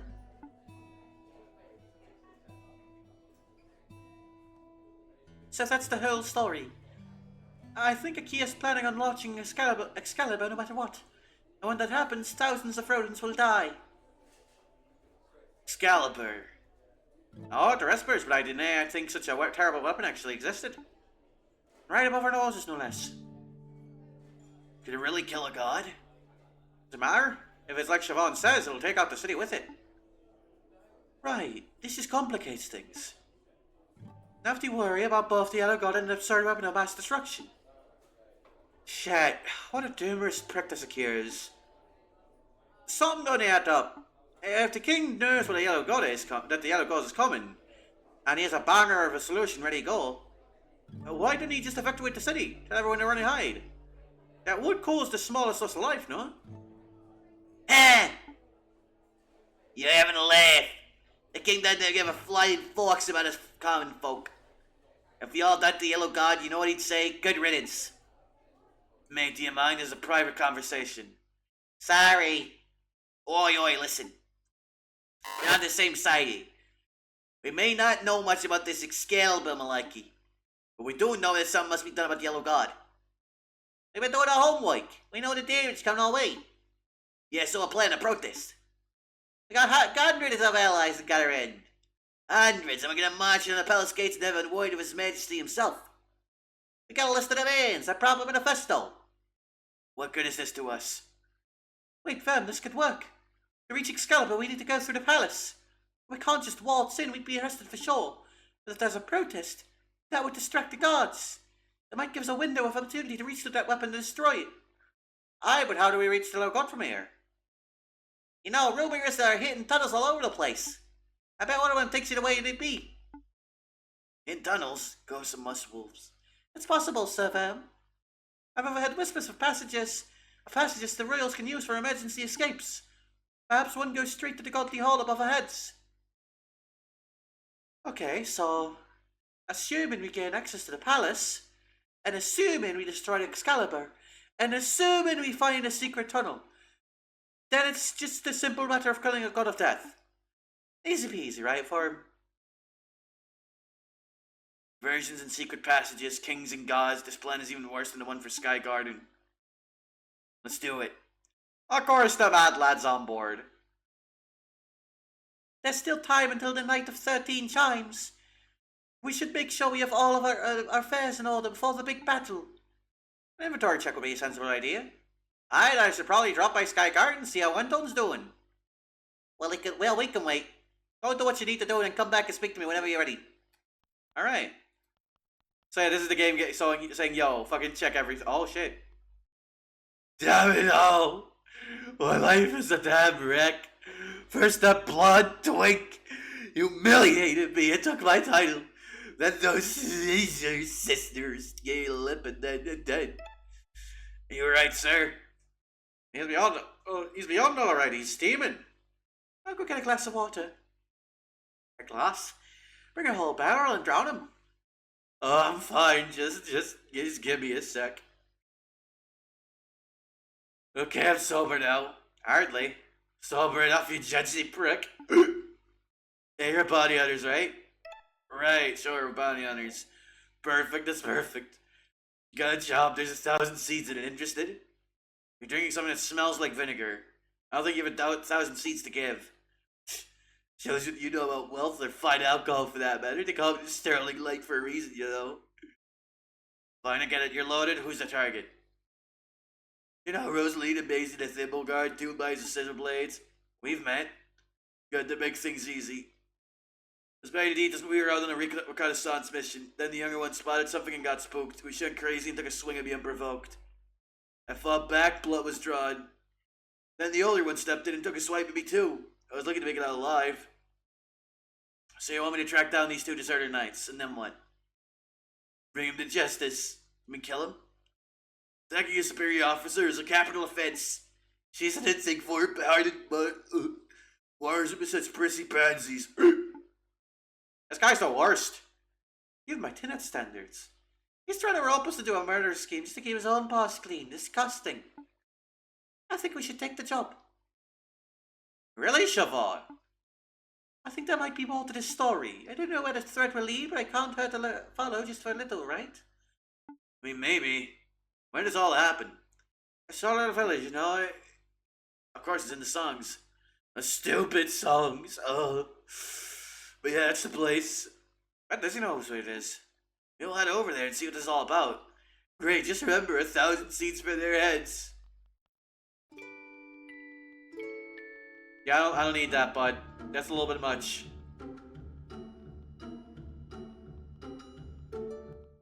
Alright, let's check out Anton. Anton.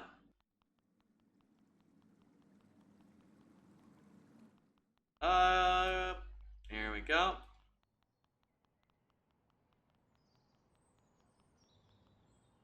All aboard.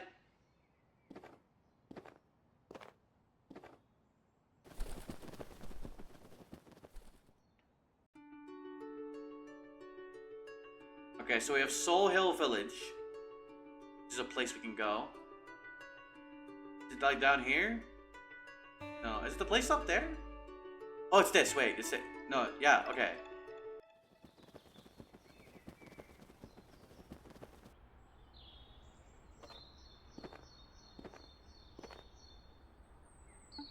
Mind the gap, this is all. Y'all feel that? Just got a mad chill in my fetus. This is Soul Hill, right? The Shrew Village where Blade Master Leo first made his mark? Yeah, this is place alright. Bad vibes though, what, you picking up on that? It's fine, we can handle whatever's inside. If you say so, Mouse Gang, stay safe. Like, we're gonna fuck these guys up, is the thing. Whoever we fight.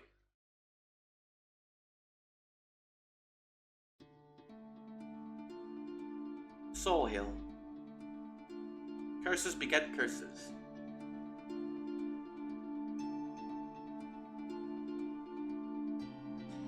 As I understand it, this was a shrew settlement once. Aye, once. Maybe not as grand as Vinium, but someone's home out of the same. Do you smell that? Yeah, there's still rodents here. I'm getting a whiff of something else too, something unfamiliar. Let's tread softly. It's a comic statue of a field mouse wielding a needle-like rapier. In honor of Blade Master Leo, Slayer of Iron Fang the Vulpes, Savior of Soul Hill Village, and hero to all.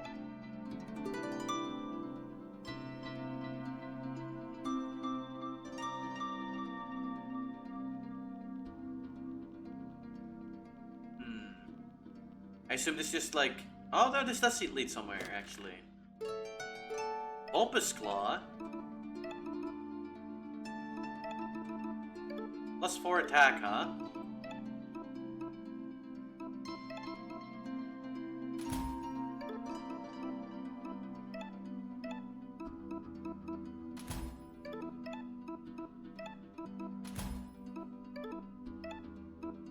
Actually... Ooh, I could give this to Verm.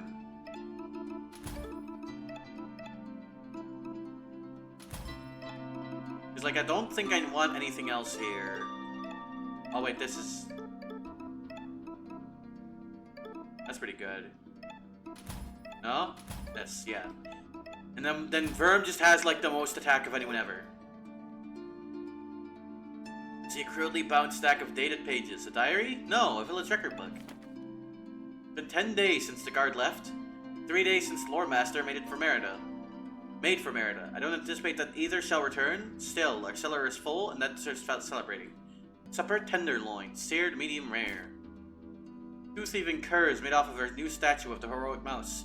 Publius suggests commissioning another. I believe, thanks to our recent windfall, we can spare the expense. Supper top, sirloin gently grilled. Publius taken ill with a fever, poor girl. Flank marinated and stir-fried. Remains of the Vulpet's corpse are still outside, an ugly mess of fur and bone. The blood seeps into the soil, it's attracting undesirables. Brisket roasted. Publius' fever is worsened, curses beget curses, she mutters. This girl needs some good, nutritious soup, bone broth. I'm gonna kill you, you miserable ghoul. Into the ether with you. That's the first time I've had one of those in a while. See that book bound in red cloth entitled The Legend of Oisin the Oathbreaker? Larvae have eaten half the pages. The remainder have been smudged by damp and mold. This is unreadable. Damn. Damn it all. Did Alex send you? Yep. He did. Of course, that scumbag is too cowardly to finish matters with his own pies. Take your leave, I'll cut you all down. We're not here to fight. I just want to get some facts straight. What's the racket? Hey, it's you! Don't you recognize him, Rosie? The bastards who caused all this. Caused what?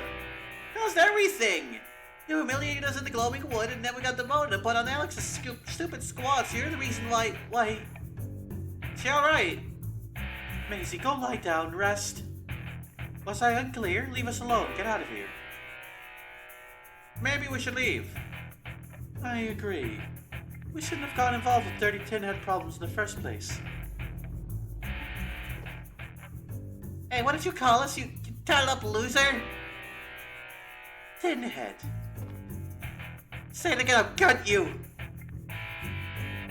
Tin head. Go ahead and stop it. Everyone shut up. Look, how about this? We settle things with a duel. 2 on 2, that's fair, right? If you lose, we'll tell Alex that you're dead and you'll be off the hook. If you win, then you tell us everything that went down here. But either way, you get to have a chance of kicking our asses. I like the sound of that. Maisie, you shouldn't be fighting in your current state.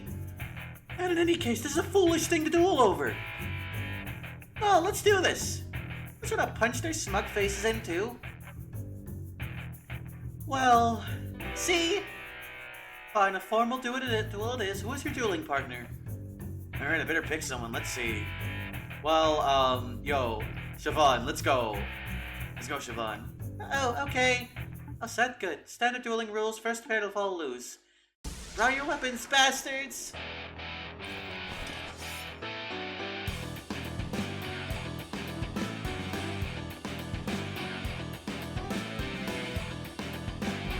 Alright, did you... Nice sword, but fancy steel won't save you.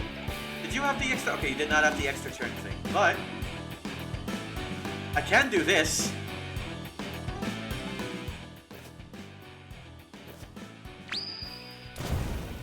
$53, Jesus Christ.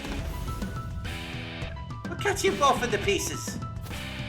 And now you die. And now it's over for you.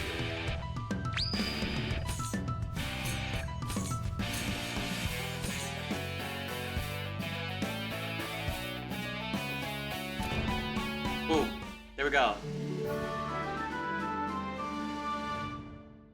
Simple as. Ah! I wasn't injured. If that damn creature hadn't... Oh, I accidentally tabbed out again. Oh, Maisie, let's not make excuses. They fought well, they fought honorably, and they won. We must be gracious in our defeat. I don't feel... I know it, you've reached your limit. Go to bed now. Alright. Might have gone too far. We maybe blasting her with the flames of hell and with the ultimate death combo might have been a little too much. No, it's not you. Soul Hill's cursed. It's the kind of village that attracts endless trouble.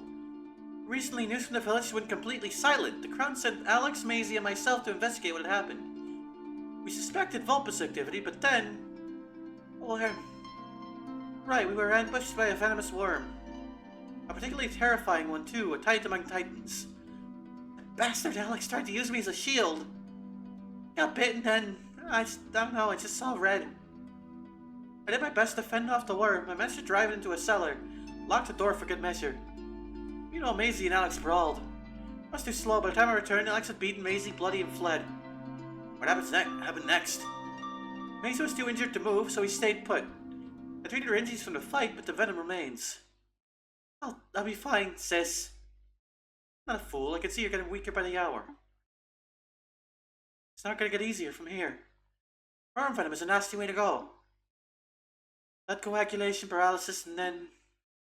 Wait, hold on. She's dying? It's awful. I'm so sorry. I'm the one who's sorry. Maisie, I failed to protect you. It was my one job as your older sister. I can never forgive myself for it.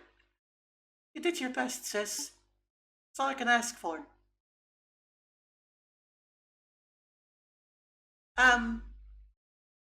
There is an antidote. I read the recipe once. I could probably make it. What? Are you kidding me, Siobhan? You have to be more vocal. What do you need? Let me think. Monk's hood petals, dandelion leaves. I'm feeling full of bees. Oh. Thank you for following Miss Poppet Plays. Hello. Hope you're doing well. I was streaming a different game before this. I don't know if you were popping in for that reason. But yeah, like, this is small Saga. It's pretty cool. I like it a lot. Hope you enjoy your stay. Thanks for popping in. All that. You're better from the worm. There's monk's hood and dandelion all around. I can gather those at nighttime at all. Looks cute. This is the way I would simplify this game is like Mouse Berserk, but it's not that. Like, it's a little bit less fucked, but there's like definitely like a lot of Berserk inspiration in here. It's a very like medieval fantasy type like little rat game, like rodent game. That gets like pretty violent. Like what? Actually, a good like a better comparison for the tone is like Watership Down or something. If you're familiar with that, or like there's another one like that that's like at the tip of my tongue, but like that type of story, right? But also it's a JRPG, and they'll do like a lot of JRPG stuff. It's really neat. With Venom, acquiring that will be a little harder. You said the worms. You said the worms in the cellar, right? Leave that to us. We'll have it in no time. You intend to fight it? We fought worse. I appreciate your help, truly, but listen. This is no common grassland adder. It's something else, something horrific and primal. Maybe it was a titan born of spilled blood and guilt, a curse created by a broken promise. Or maybe it's some escaped god's pet. Stop being dramatic and hand over the cellar key. Alright, good luck. Alright, let's go kill that thing. And also look around here, because it seems like there's more over here. Okay, that seems like progress. Yeah, here we go. Vulpus cloak. Oh, okay, that's armor. So this is straight up armor, okay. 3 attack, huh? I mean, that's an upgrade for you.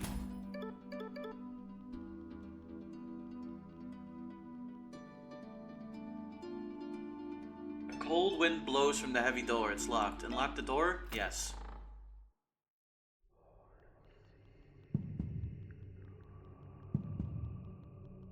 Okay. Okay, this guy's getting some build-up. Oh, shit. Have you heard the song of the Needle Knight? When Soul Hill cried out, the night emerged, shining bright and bold.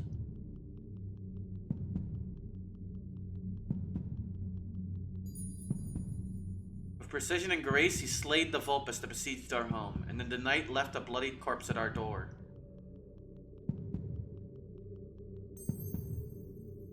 Curses beget curses, blood stains the soil. A dead beast summons beasts darker still.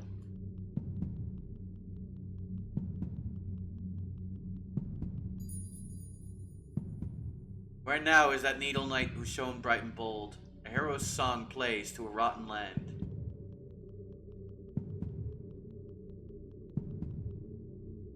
A cold wind blows from within. Enter. We got this. Oh.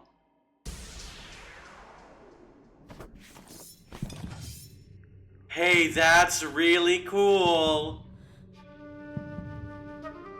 Hey, that's sick as shit! 333, The Curse of Soul Hill.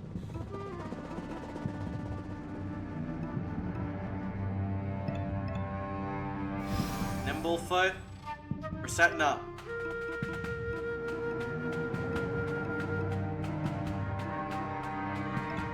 Hit him with the Hellfire. Immediately hit him with the Flames. Okay, that's good damage. Deal damage and lower both defense and attack. I see.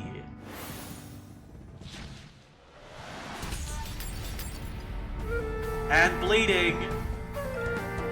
Oh shit, look, yo.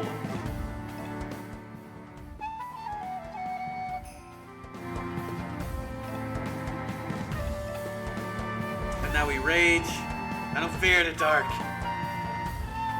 Primal Terror. You feel your energy drain away. Well, damn. Well that sucks. Hang on, I have an idea. You have the coffee, which we can now hand to Bruce. And you can just go for like a stab, I think. And you can pass your turn to Verm, who can now use the big attack again. That's how we do it. Alright, get him! 45, 40, oh my god! Oh my god! That thing's dead. It's dead. You're dead now, buddy. It's over. Jesus! I played that too safe. I could have just done that turn one, I think. You gather a vial of worm venom. Actually, maybe not, but before he attacked, at least. You know not to linger. You hastily leave the darkness. There's nothing for you here. Alright. Well, that was really cool. Again, I've mentioned this before. I wish this game was like a little harder. Like it doesn't have to be a lot, just a smidge, right? Because, yeah, it's a little rough. I'm not gonna lie, it's a little rough. Like, this is a game that is, like, actively too easy to break, I feel. I should not. Like, with this amount of build-up, I expect, like, something really hard. Like, that guy should have had, like, twice the health he should have had. I think that's the primary issue. I think things just die too quickly. Because, like, Verm's whole downside right now, right, is, like, oh, he has insanely low defense because of the fucking who hell, right? But as a result of my offense just blazing through everything, that downside rarely comes up, and if it does, the other three are more than enough to, like, stay in there on their own. I had that, like, exact thing with the, like, God. So, damn. Deal 1 extra damage for each stack of Berserk. I mean, that's, like, fine. What's this? Oh, right, yeah, we want to get that. Devon goes Berserk if an ally falls in battle. That is pretty cool.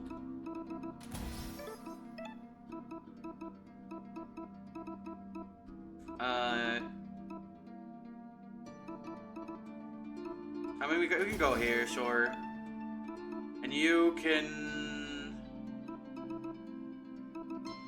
get an extra energy, I think. I think you would like that. All right.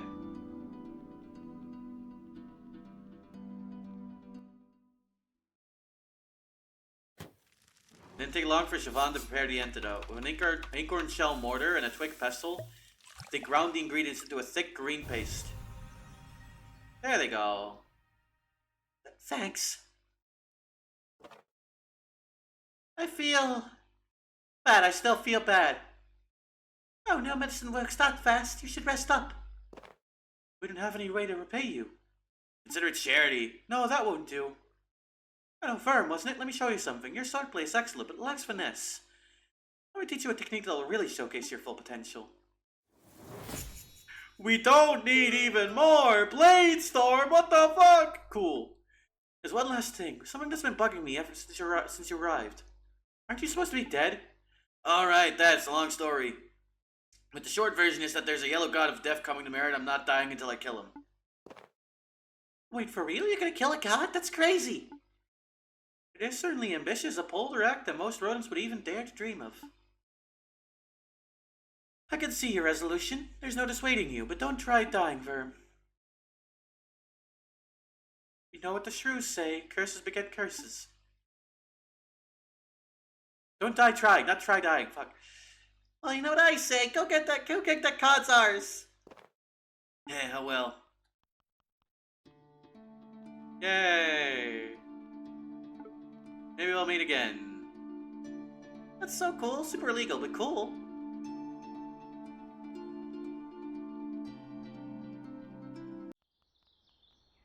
All aboard!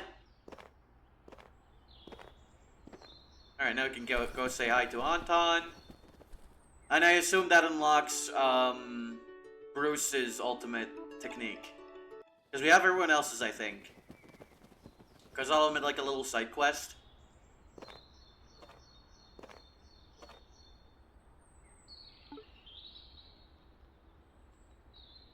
Alright.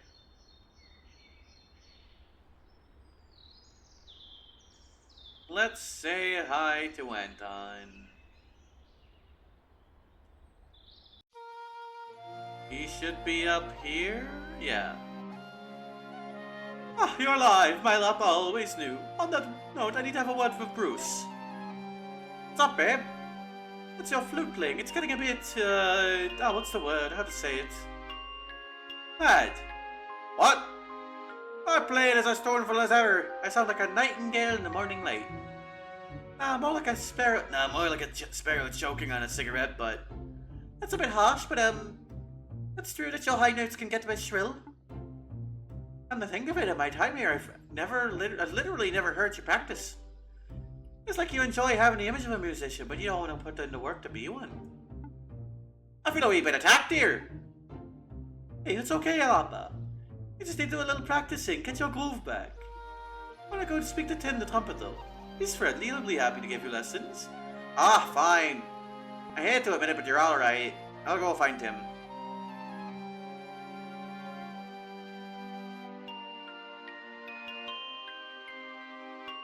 I recognize you, the trombone guy. Bruce is looking for you.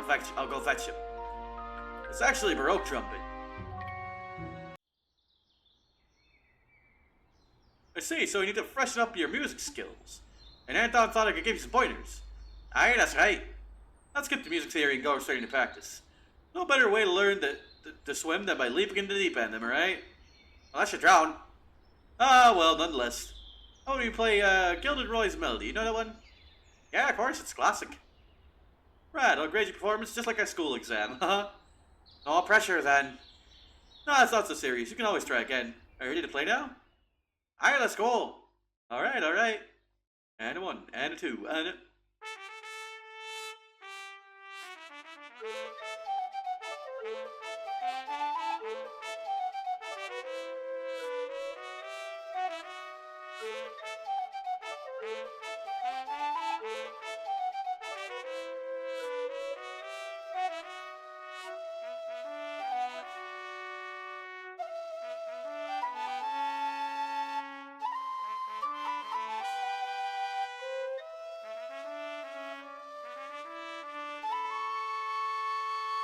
I like the little heart on this thing. Oh.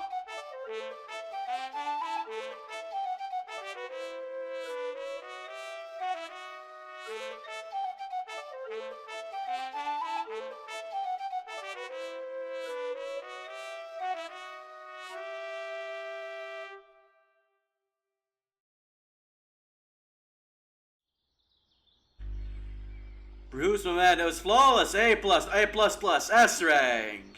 It's good. Serious, you should be teaching me. That's confidence to yourself. I don't know, I just feel like there's more work to do. How would you go rock out with Violet the Screeching Creature? A punky bat with a guitar? I didn't think your style of music are a match. Yeah, she's got an edge, no doubt about that. You know, after Josh was ousted, she refused to talk to me, or any of the Grey Squirrels, actually. And I don't blame her. Josh's regime was messed up. Once I broke out my trumpet, things chill out a bit. It's not like a few notes magically undid all the wrongs or anything, but like, there's common language in music. There transcends genre and style. Speaks straight to heart.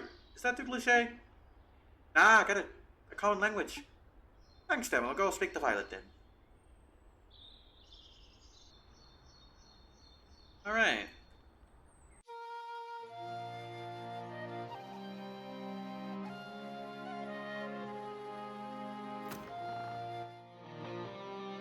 Hey, is Bruce around? Tell me, no one have a word. I assume there's gonna be a third one. Heard you and Mr. Tuba tooting away upstairs. Ah, yeah, Tim, he was helping me practice. I see. I know he worked for the Duke and all, but I think he's a good guy. He said music transcends language. I think he's got a point there. Coming up. Tim and the others are trying, I can see that. But it's like, you want to play music and dance and pretend everything's hunky-dory? It's never that simple. Clan Gray's got work to do. Still, he's right that there's something primal about music. Raw motion and sound form. That's powerful stuff. So on that note, you want to jam? Alright, that'd be great. I need to shake this rust off. I'll shame a bit of rust. Sometimes you just gotta step away from your instrument for a bit. Clear your head. Sometimes you gotta face the music and smash through whatever barrier is holding you back. Makes sense to me. Cool, so you ready?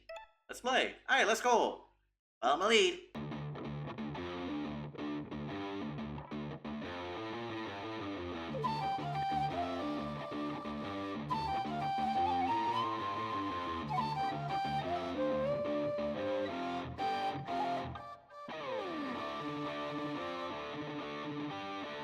We're locking in.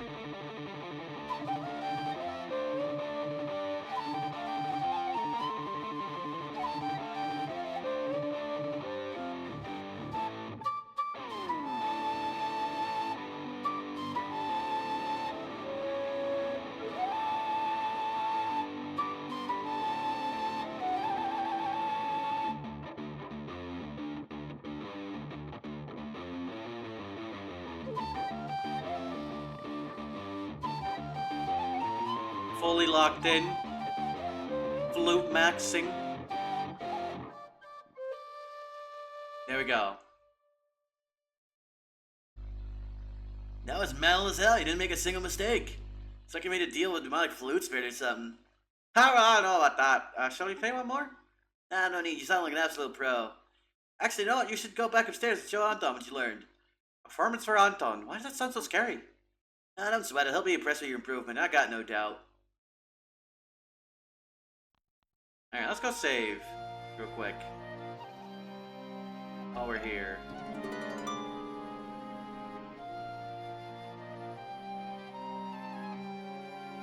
Hey, guess what, babe? I've been practicing. I got my girl back. Oh, show me. On the stage, we'll make a proper concert of it. Yeah, that's the third one. Alright. Hi, all. Welcome to our concert. Thanks for coming out. Boy, you guys suck. Bring out the main act already. When we're the only act. Oh, I fucking love Gwen. She's great. She might be my favorite character, actually. She's really fun. We don't have set list. Does anyone have requests? Oh, Mozart's Blossoming Way in C major. Raise your bloody claws to dying sky, pestilent rage. Needle Knight. You all have terrible taste in music, I regret asking. Play Freeboo. I'm gonna fucking kill you. You will die. I don't know who said that downstairs, but you're going to die. I'm gonna beat you with my flute. How about we try to play the Rattle Drover for old time's sake? Oh, I haven't heard that one since, well... Oh, it's a guitar. I forgot. Let's go, Yappa. Let's go. We hitting that shit.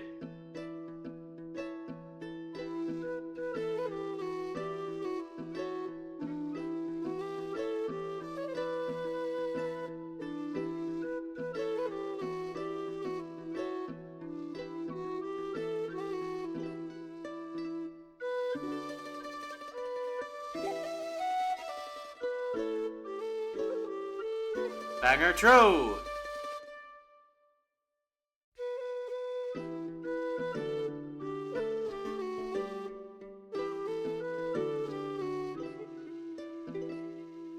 There we go. Holy shit. Papa! Oh, did you mess up?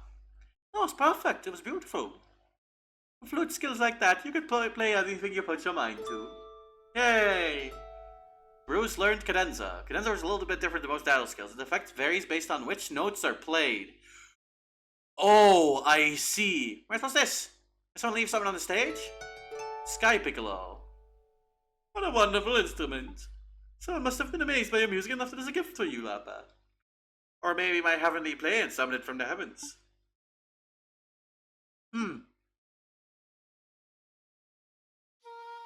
Alright. That's a Bruce level. Let's get the healing upgrade. So that is a really interesting skill then. If it's got like different things it can do based on your inputs.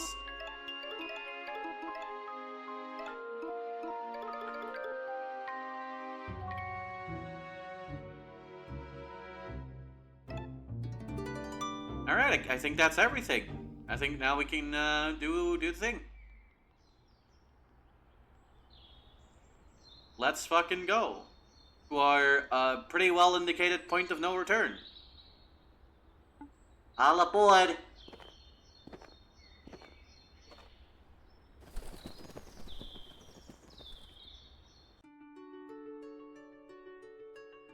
Alright. Here. Merda.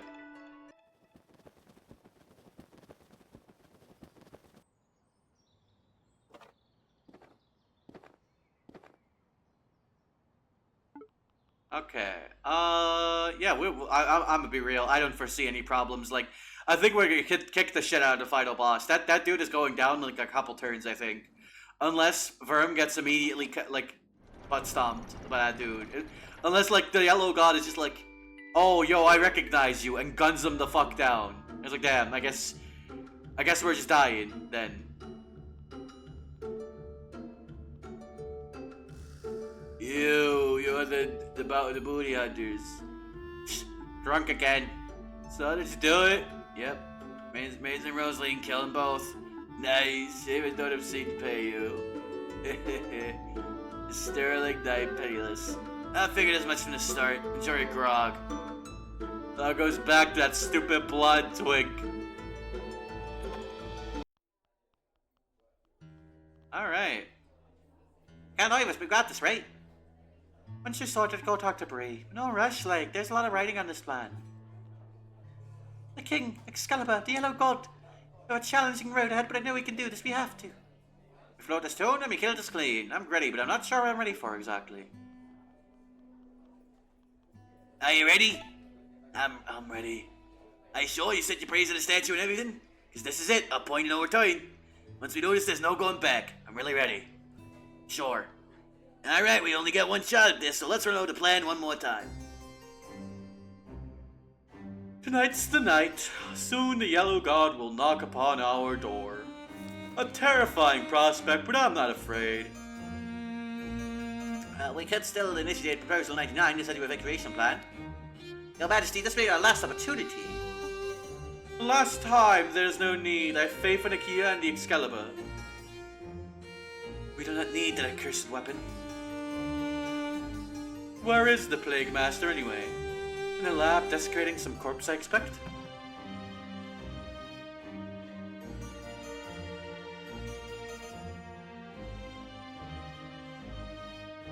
Your Royal Majesty, Lord Master Arpeculus, Leo. You reek of alcohol, Sir Alex. Did you abandon your post just to go wallow in a tavern gutter? There's good intel to be gained from tavern gutters, Deedledite. Why, the things you overhear. That was it. There's an unsavory gathering happening tonight in the slums. Hundreds of rodents, all threatening to march on the palace. A protest? What a license! Who are the organizers? I don't know their names, just some devil-tailed vagabond mouse of a godsort was chief among them. It looked, familiar. Vagabond? No, that's impossible. The peasants to revolt on the night of all nights. It is no coincidence. Must have caught wind of the imminent danger above us. So it is an opportunistic rebellion, then? They wish to leverage the chaos to overthrow me, selected it with a squirrel duke. Well, I don't know about that, but yes, this is a security concern. Blade Master, why are you just standing around? Get out there and quash this petty uprising. My duty is to protect you, Your Majesty, and to that end, it is vital I remain at your side. If the Blade Masters come down with a case of the Little Livers, I would be more than willing to lead the troops. Not an option, Alex. You cannot be trusted with authority. That much you've just demonstrated time and time again. What are you talking about? This Sterling Knight has an excellent track record. It's right there in his title. Get out there and bash some skulls, Sir Alex. Grace and might, Your Majesty. Now there's a soldier who remembers what he's fighting for. Who knows? Maybe he's due for a promotion.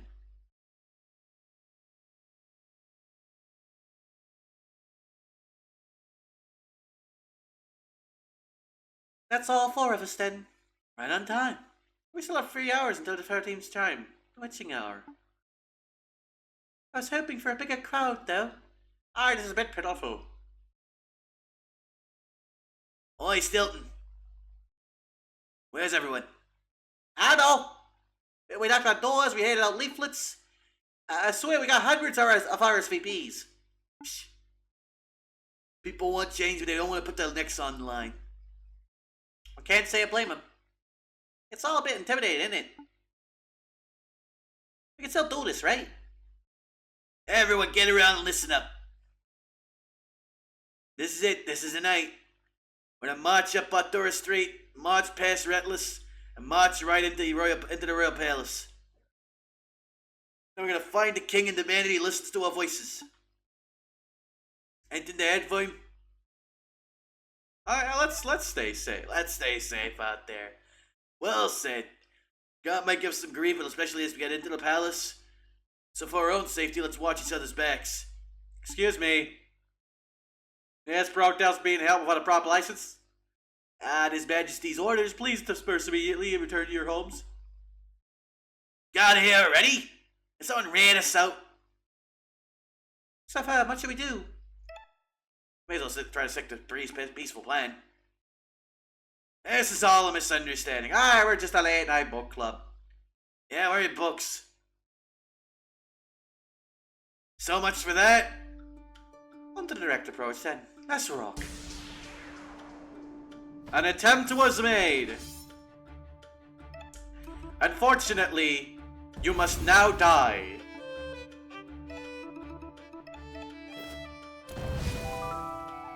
Oh, that was it already, huh? Oh, you're dying. Oh, I didn't even need to do all that. You're dead.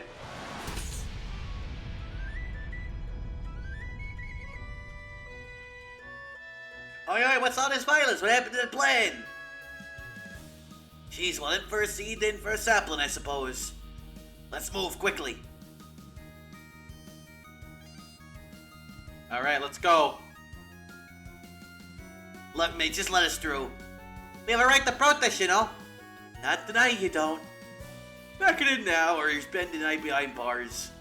This is bad. I've never seen the god so proactive. There's no reasoning with him. Step aside.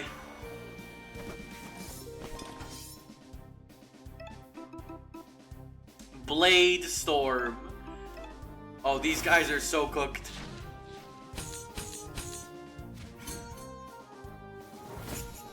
Jesus Christ, dude. Your protest ends here, hooligan scum. If it's violence you want, it's violence you get. How far is the symbol guard fallen? Oh shit! Rosalind. My sister's still recovering, but I'm here. The guard is a broken organization in a broken kingdom. I was a fool forever supporting it. Let me lend my sword to your cause. Fine by us. Aye, the more the merrier. Is that Rosaline? What audacious minx she's come for my head! The barricade's all set up, Sir Alex, sir. Yeah, don't let a single one of those bastards through. What then? How are we meant to get through this? Firm, let's find a way around and flank him. Right. Go, flank from behind. We'll form a distraction. Guards are prowling. If any ask, I'll tell them you ran the other way. You're real. Ma'am? Sir? Wherever you are, you can't be in here. Go back. Go back inside. You serious? I'm not doing anything. Doesn't matter what you're doing, you just have to get back inside. Why, we doing curfews now or something? Yeah, you gonna tuck us in? Give us a bedtime story? Shut it up there! You're both starting to piss me off. Whoa, whoa, whoa. Sorry, but you're allowed to go home. We're just passing through. That's not possible. Please disband immediately. You'd be too polite, Bob. I'll show you how to handle these low-life reprobates. Oh, fuck. This is Meredith's finest. They're nothing but ungodly cackle. Sir George? When's he seeing you outside of Whitehall? When? Fancy seeing you instigating yet more chaos. You're all the same as ever, stubborn and petulant. But you did open my eyes to the horrors of the gods. If the yellow goddess has a curse as the white, then it is not a deity worthy of worship. I'm here to fight by your side.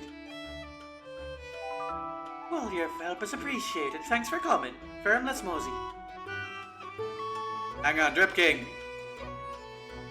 Gotta put your best clothes on for the protest. You gotta look good for your mugshot, right?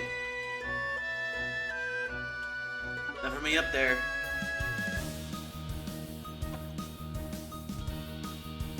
Hey, cafe's closed. I'm busy cleaning up. Why could I add caffeine acting once coffee right before bedtime anyway? You've got guts. There's hope for Merida yet. What's all the ruckus? I was heard your protest, but I can't pay from a prison cell. That's fair.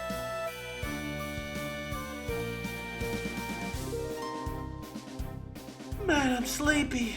What's Alex thinking getting everyone up at this hour? Hey, get it together, Vicky. We got a big king to protect. Hey, where does your luck come from? Don't move. You're all under arrest. What a pain. There's no end to these tenants. Oh, shit. Keep your paws off of the air of Cranvale. Late Master Nemain. What are you doing here? Did Nanny send you? She did? But she didn't ask me to drag you home. She told me to support you however I can. This fight is important to you, and if this is who you are, then I will stand by your side. Thank you, Nemain. Let's go, we're almost at the barricade. What? How'd you get past the barricade? Oh, whatever, let's look at it and get this over with. Alright, there's no reason for us not to do this. Unleash the fucking insanely busted move. Hellfire.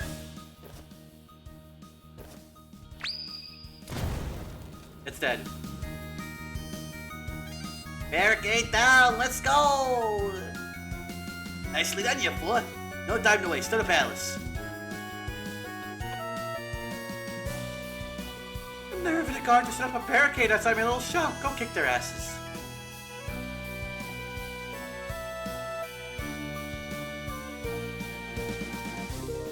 Is there anything for us here? No. Oh, hang on.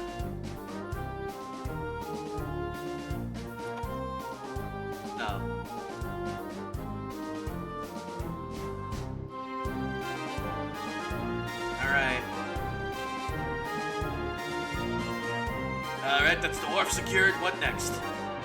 Hey! Damn, we're so close. Let's go! Let's go!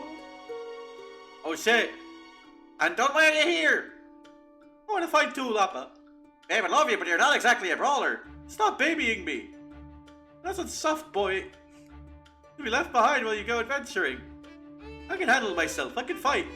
I literally just beat the shit out of 4 people. Alright, let's give him hell. Yeah, I'll race you to Palace.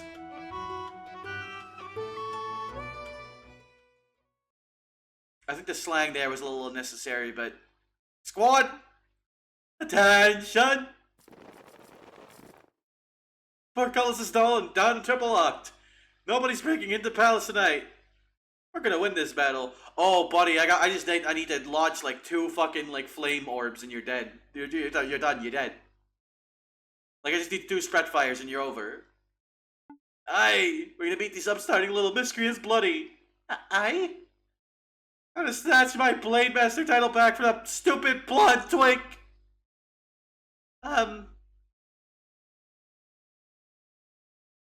Yeesh, that's a lot of guards. Think we can take them all? We far worse odds. We've only an hour until the 13th hour. That's not enough time. We need to do strategy. Stilton, I get the bastards distracted. Use the wild ones that secret you found. You got it.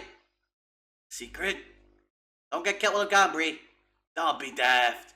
I'm a soft cheese by name, but I'm hard by nature. I'll take the whole god and then some to bring me. It'll take the whole god and then some to bring me down. Right you are. You 4, follow me. Following you. This way. It was in that room. It was in that room, wasn't it? Because Stilton was there.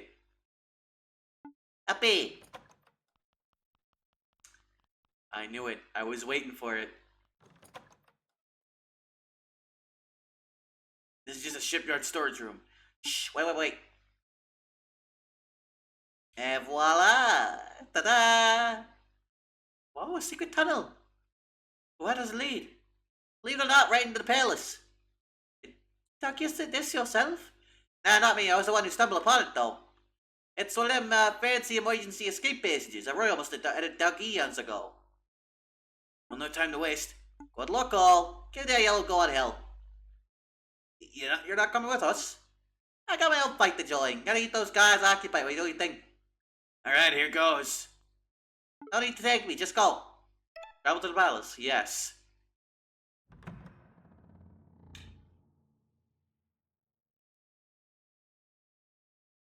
Steve, what news from Sergeant Alex? It's not great. Reuters things quickly got violent. The city's barricades were overrun. So, Alex rallied every guard to defend the Palace Portcullis. Every guard in one spot? Even the ones on Palace Patrol duty? Is that bad? Return to your post, Steve. Yes, Blade Master.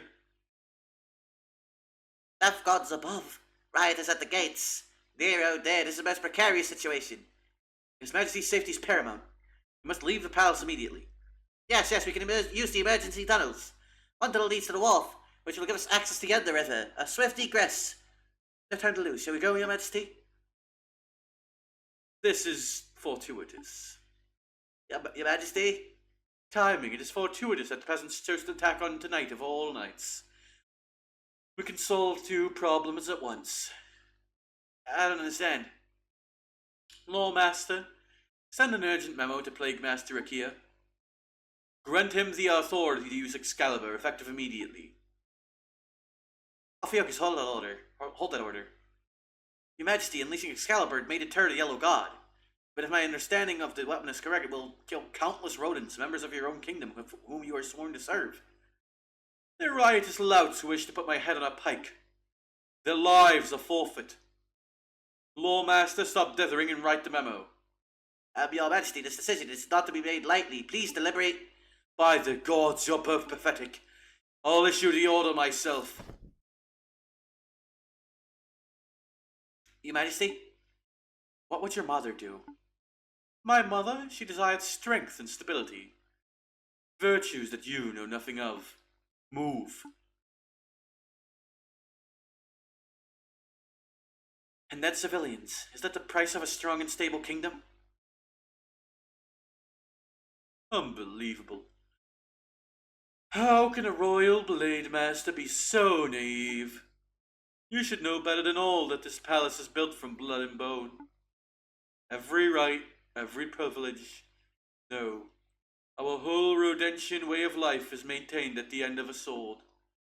So don't stand there in the garb of a knight and act like you're better than our violent institution. You are the bloody institution. Gods. He's right. I'm such an idiot. It's always been this way, hasn't it? The Palace of Blood and Bone. As long as we've had kings who rule and peasants who serve. Perhaps longer. Ophiuchus, go to the armory and fetch me my needles. Your swords? All of them. Hurry now. Godspeed, Needle Knight.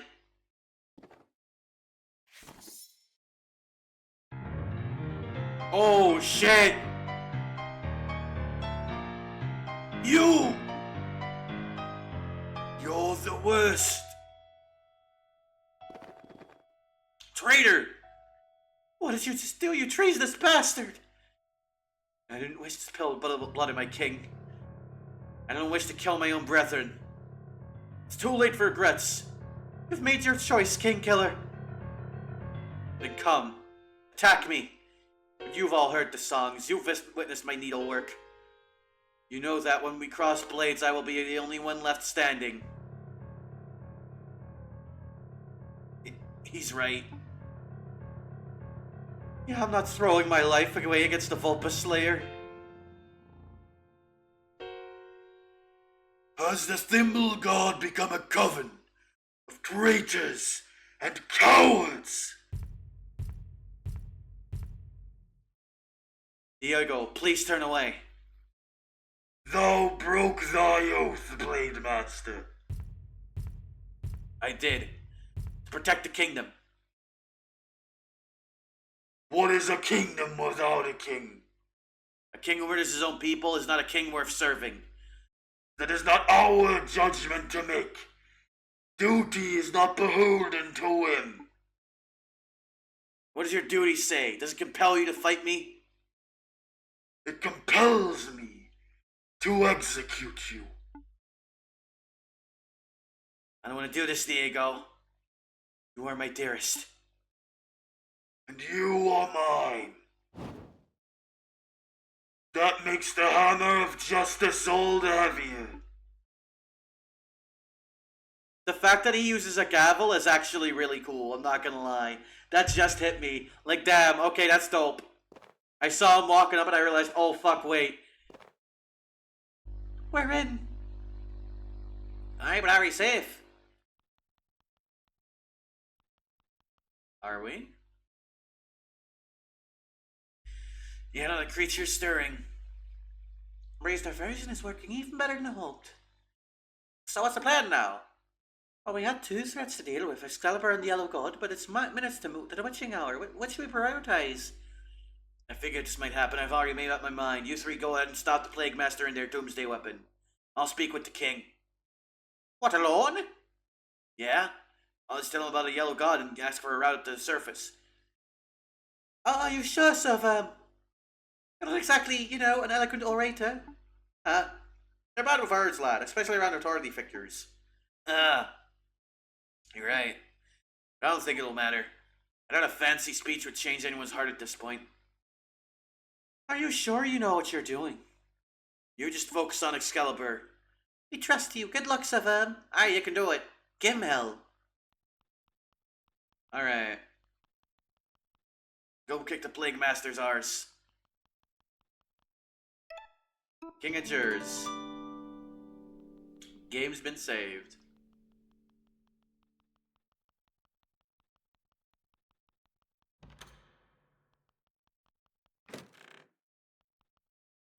Alright, let's get them. They're gonna die.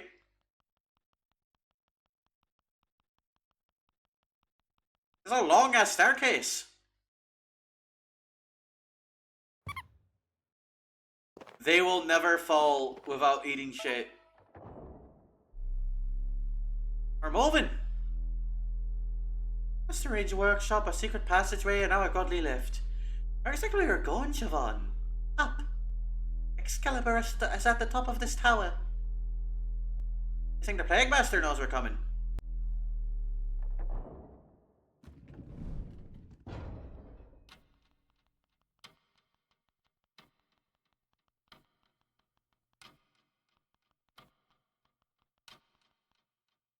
Akia!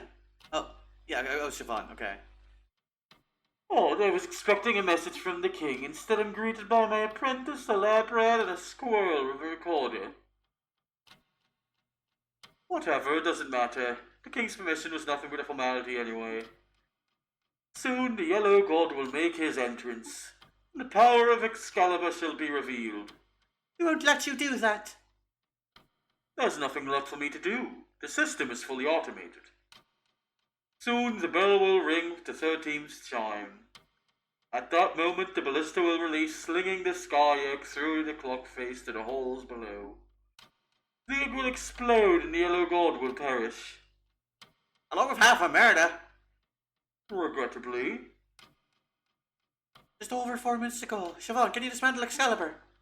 I can try. Oh no, tampering with the egg I cannot permit. Oh, you think you can take us? Take you? I'm an aging academic with no battle experience. Of course I can't take you. But I don't need to win. I just need to delay.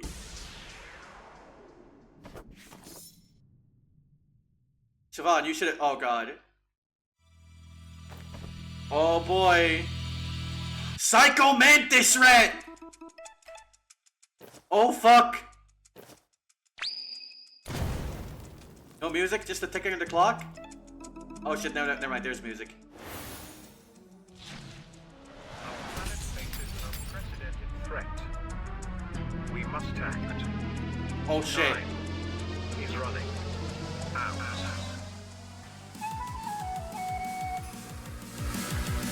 Oh shit!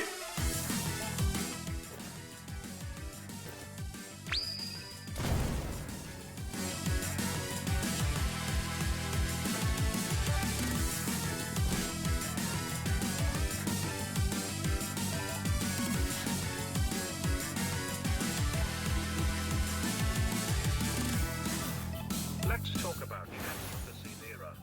The current rate of species extinction is 1,000 times the background rate. Humanity's increased consumption and reproduction are among the primary drivers. The biodiversity crisis caused by habitat destruction has so far proven irreversible. I need like 2 more. Hey, the motif in there, that's good. Unfortunately, buddy, you're kind of washed.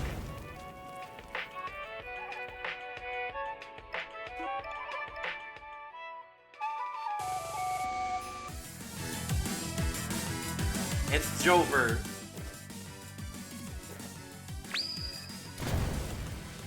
$36, fuck. Okay, it's like Jover the next turn. And now it's Jover. Real. Oh right, the little guy. I forgot about the little guy. Carbon dioxide and methane emissions continue to cause global warming. Ocean acidification has devastated marine life. Microplastics have been found in the freshly fallen snow of Antarctica. Rainwater is no longer safe to drink anywhere on Earth. There we go. That was kind of dope as shit, I'm not gonna lie. To think you could wield such strength with godly trinkets. A rodent's life really is short and pathetic. Ron, there's no time to lose. Right.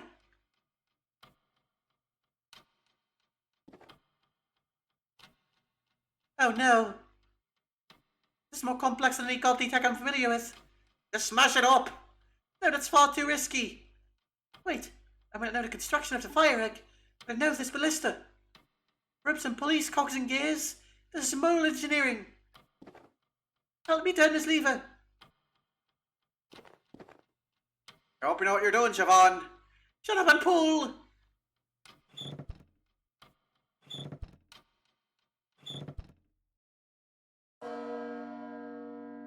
The bell! What? Nothing happened? Right, disarmed the ballista. So, Excalibur itself is still active. Yes, but it's not going anywhere. It poses no more threat to murder. Well, good enough, I suppose. No point hanging around this death heck. Let's mosey. Alright. Verm, it's time to kill. We're probably gonna have to fight Diego. Diego or Leo, depending on which one's left standing. Oh, it's Leo. Oh, hey, oh, God.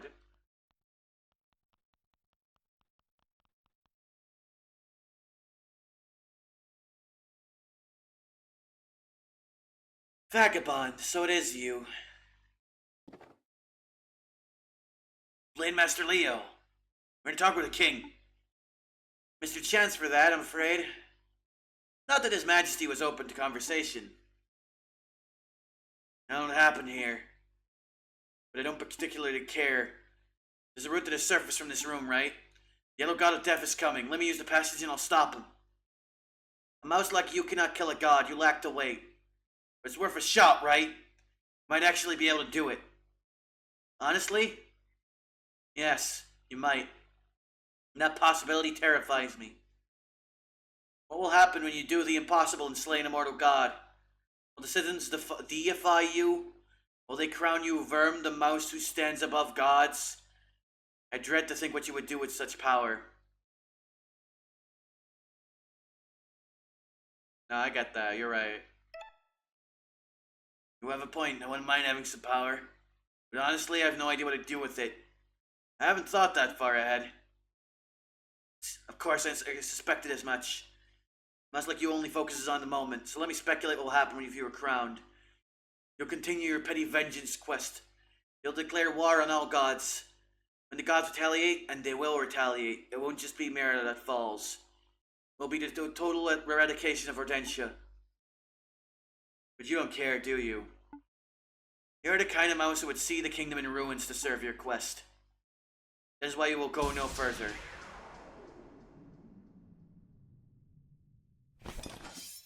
I won't toy with you like last time. One strike. That is all I'll need.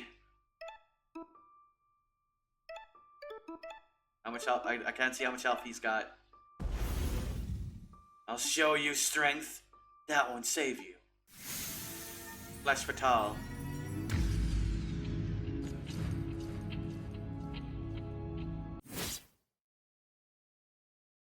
Yeah, that checks. Oh. Okay. Oh, well. I was like, okay, I thought I was gonna rage and he's gonna like do a big attack and then we were like gonna fall to our knees and have a second, like have a real fight after that. Okay, damn. Nope, it's basically just a cutscene boss, I think. It's about me hitting him first. Okay, I misunderstood the assignment. Thank God I saved. Could you imagine if I hadn't? You're wrong. I don't have any intention of ruling anyone. So we'd leave this country godless and kingless? Would that be wrong? What is a kingdom without a king? I honestly don't know. I can't even conceive of such a place. Actually, that was intentional. I just wanted to see this dialogue. This palace of blood and bone is grotesque, but beyond it lies the unknown, and that is where the true horrors lie. You don't care, do you? Okay, this is the same. Alright, hit him with the Blade Storm.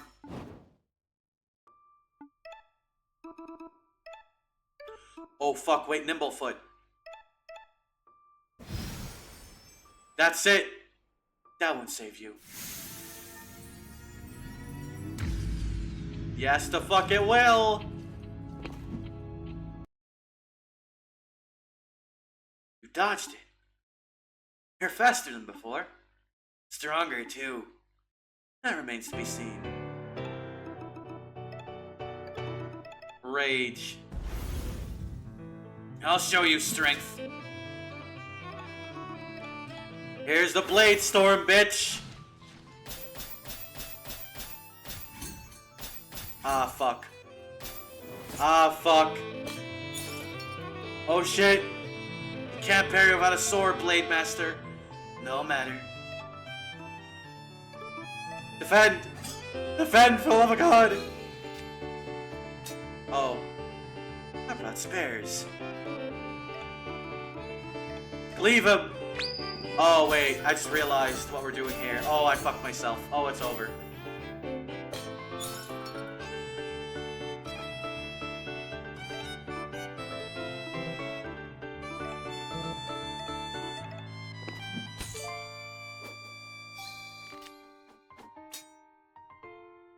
Yes, you are stronger, but you still have no weight. Trump a month. And I die. Okay. Damn. Alright. You know what? I'm taking off this helmet. This helmet is not what... This helmet's fucking me. This helmet is not... It's making this impossible. Okay. So here's what we do. We take off the helmet. We put on... Centurion armor, I guess. It's like the best thing we have. We want healing items. I think that's more important than like 3 extra attack. We don't have anything particularly good. We have the wine. I guess I'll take the wine.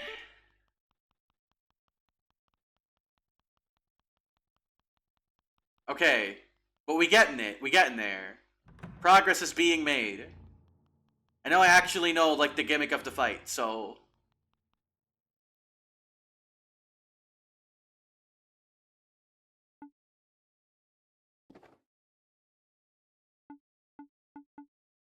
Alright. Yep, we have our little conversation. I'll be real though. Like, this is, like, I got 2 game overs, but that's not necessarily because this fight is challenging. It is,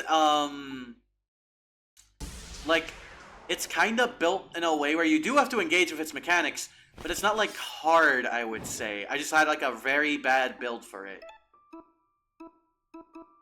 Anyways, Blade Storm.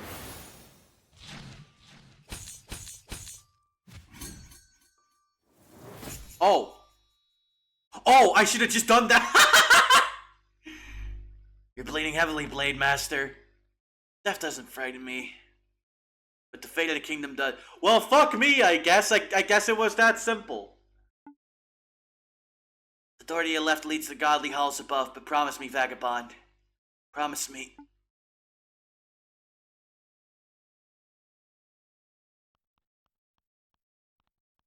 Oh. We're putting the helmet back on. If I have learned anything from this experience, it is that Blade Storm is the way to go. Barm! What in the hell's happened in the throne room? Can't say for sure, I wasn't there for most of it. Wild Excalibur. That's out of action. Okay, great. Then we can focus on what lies above us. I don't know what we'll see. Yellow God might be waiting. We can handle it. In this together, remember? One for all and all for one. Right, we can do this. 1 level up for the road. Alright. We unfortunately didn't get the Divine Buster. But that's fine. Because we won't even need it. We want you to have 1 more health. Or 2 more health even. I mean, I guess you can have a little bit of attack, sure.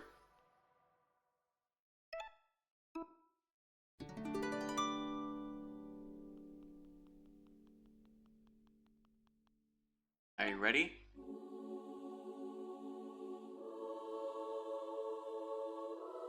Alright. Oh, this rules, actually. Hell. Tread softly.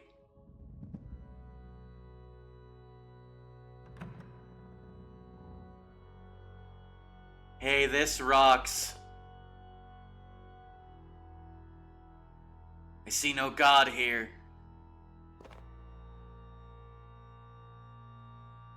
My head is spinning. That's the smoke and it's only gonna get worse.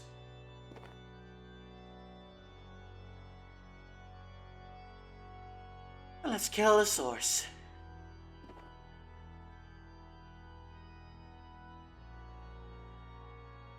Right by your side, Vorm. Oh, hell yeah, let's go. I'm afraid, but I know we can do this together. Let's go kill God. No use hiding, aye. We'll face whatever lies ahead.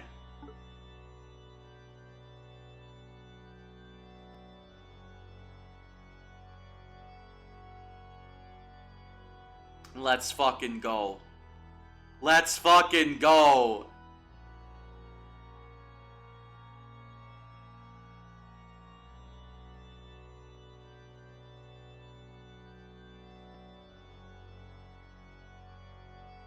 Is that the source?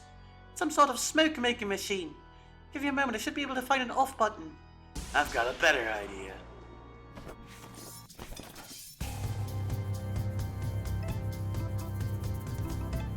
$20 health? Ah, I see.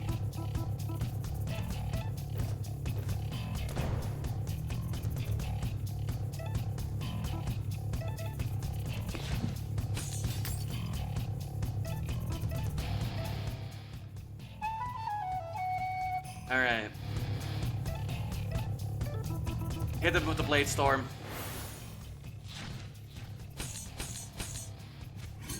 Two more health. One more health. Verm is seeing double. Oh, fuck. Come on. There we go. Oh, that's it. I thought there was like a second phase in this fight. But I guess it's still coming up. Nothing to it. Oh, let's go. It's him. So, are you okay? No, I'm not okay. But I'm not running. All together, we just might get through this. Alright, let's show him just how loud his rodents can roar. Let's give him hell.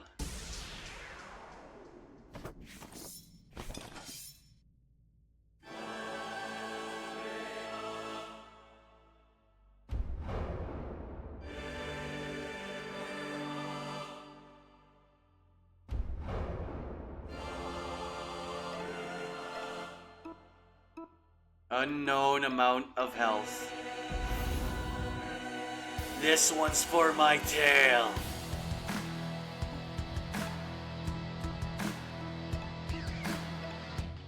Right foot of God.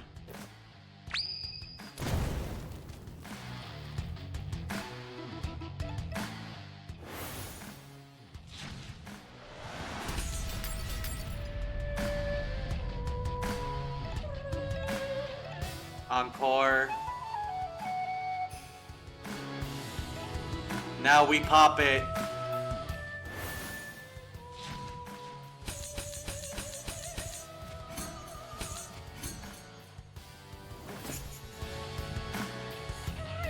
This isn't working. We need to get higher. Okay, I assume we beat that phase.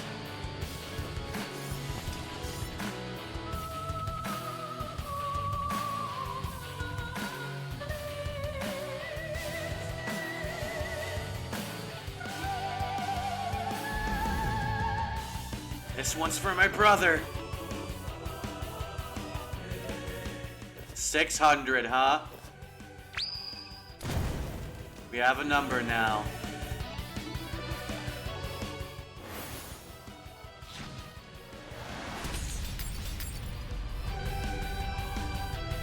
And frankly, I'm not gonna sugarcoat it. We're hitting them with Blade Storm again.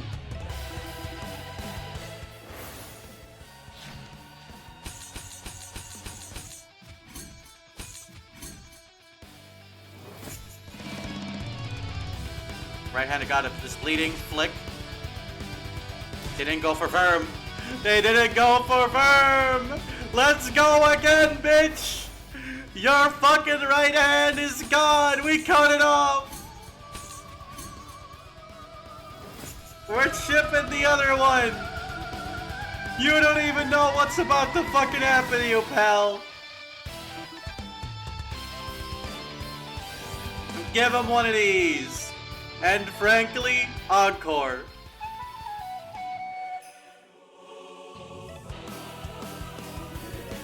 It's fucking free. 17, all 17s. Hit me with a 34. 33, I'll take it.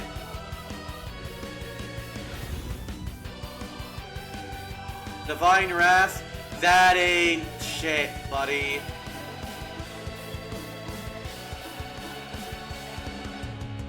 $380 left. You know what? We defend. No? No, we don't. We rage.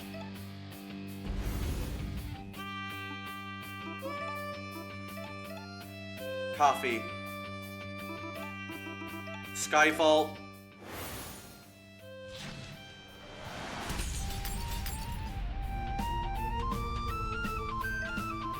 Encore, back to Verm. Verm, I don't know what this is gonna kill, man. But we gotta make it count.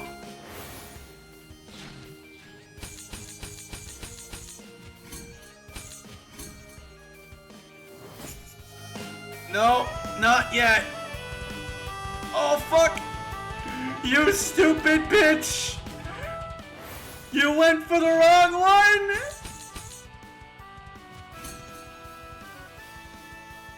He's faltering. He's not going down. Our weapons aren't enough. Help me lift this thing. This thing? It's a mace, right? A godly weapon. Aye, but the weight. We can do it. We can do this. Siobhan's right. All together now.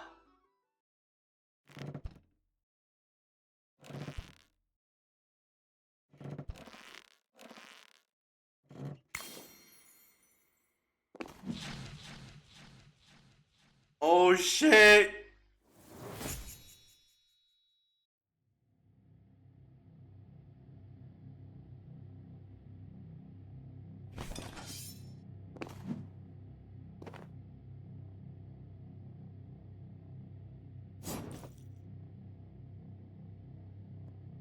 Run!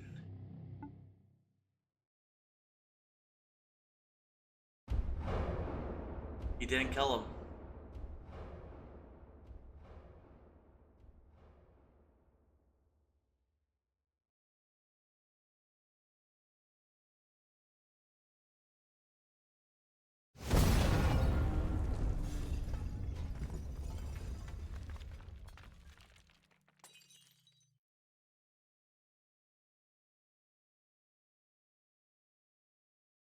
Winter.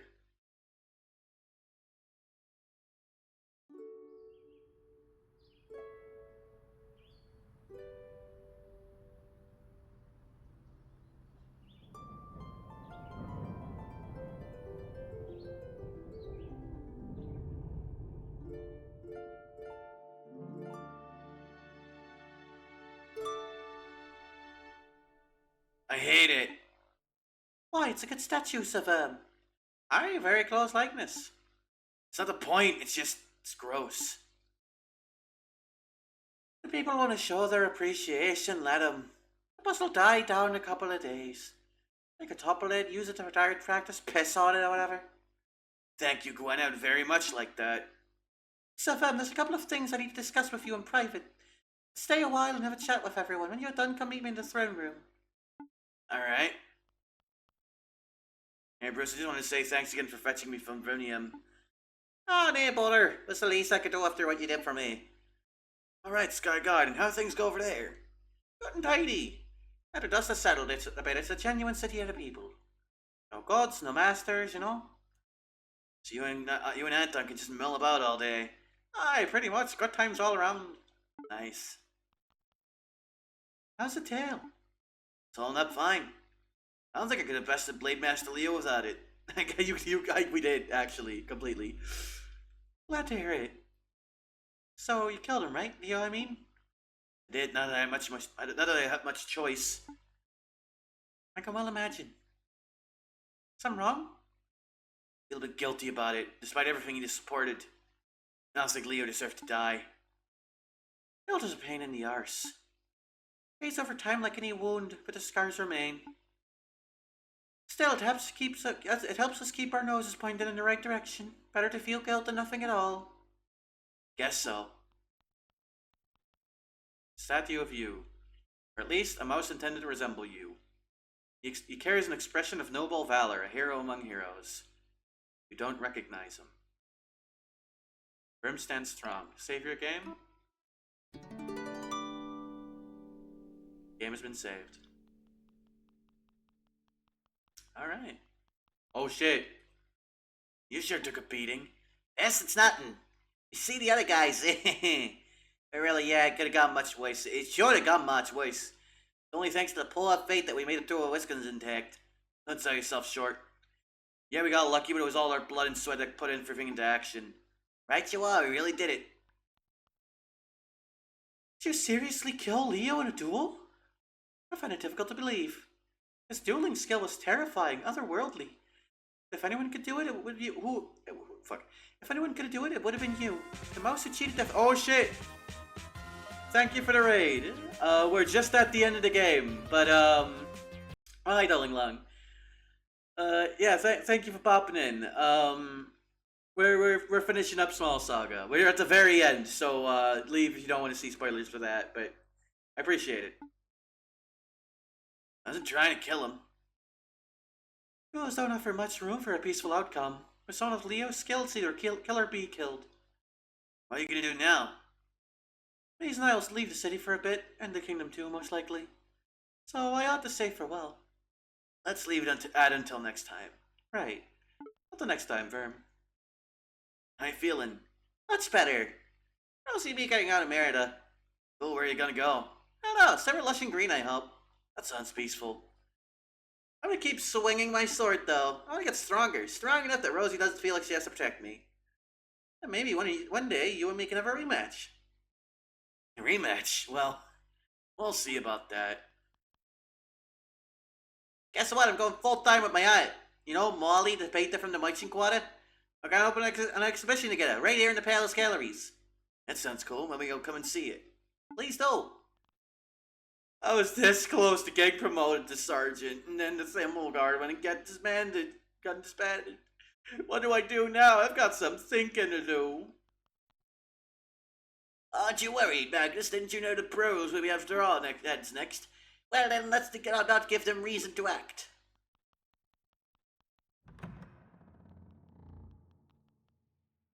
I've written a record of that night. Anything you want to know about? Yo, Steve! King. Oh yeah, he's dead as doornail. Leo shanked him good in front of half a dozen witnesses. No room for conspiracy theories, I'm afraid. Anything else? The Lore Master. Never met him, but King's Lore Master, I guess he was last seen in the throne room, right before everything got crazy. Where does he supported Leo's coup? That surprised me. I know Fiac is down as one of those, don't rock the boat grand politicos. What was his endgame? What was his deal? I don't really get it. But anyway, any case, he found a way out of the city before dawn. Maybe he's gonna retire somewhere out in the outlands. Akia. Didn't they fucking explode? There's a lots of kind of events anyway. Siobhan said something about a backup dimer detonation, whatever that means. That reminds me, have you heard the crazy god activity going on upstairs? Gods coming and going, stomping and hollering. You think they're pissed off that you exploded their clock tower? Just a clock tower, what's the big deal? Who knows? Leo. Come on, man, you know what happened to Leo. You were the one who did it. Diego. I didn't witness Sir Diego's duel with Leo myself, and I'm glad for that. Despite his cold exterior, Diego was a good friend of mine. Leo was too. Then... Sorry, ask me something else. A fancy hat squirrel. Oh, Alex, when the news broke that the king was dead, Alex was the first to break rank and flee. A sailor at Kenner's wharf spotted a well-dressed squirrel jumping into the waters. He was probably hoping to make a quick escape from the city, maybe swim into the depths of the underriver. Instead, he just straight up sank. Guess the sterling knight floats like silver. I'm done. I'm done. Thanks, Steve.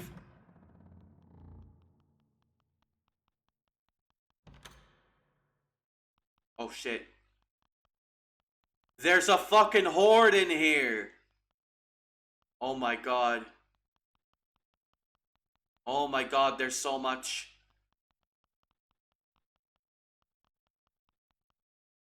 Rochavan, yes.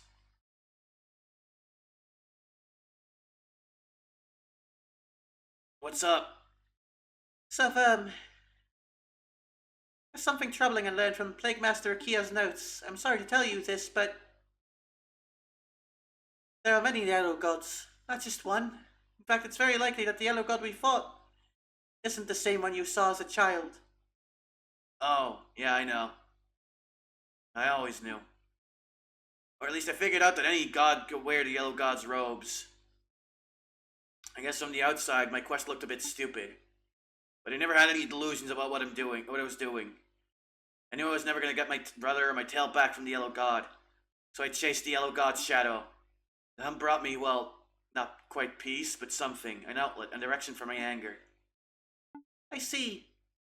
Is that the reason you let him go? What do you mean? There's a lot of gossip in the city about why you didn't kill the yellow god. Some think you let him go as an act of mercy. Others think it was so he could relay a message to the other gods. Stay away from Merida. But to me, those reasons didn't add up. So, is it that you held back because you knew he wasn't the right god? You knew it wasn't be real justice? No, that's not it at all. As far as I care, this yellow god is as guilty as the last. I let him go because, well, tired. It's exhausting, the struggle, I mean. I've been angry for my whole life, and the fire is what kept me going. But it burned me away bit by bit, like a candle that's reached its end. When I looked into the yellow god's eyes, I didn't see the reflection of a mouse, just a ghost. Sorry, that's not a very satisfying answer. No, it's fine. I appreciate your honesty. Are you okay, Savan? Yeah, never better. Hey, who runs the kingdom now? Well, there's a royal line of succession. The king never had any children. There are others in his bloodline, cousins and the like. But nobody's come forward to assert their claim.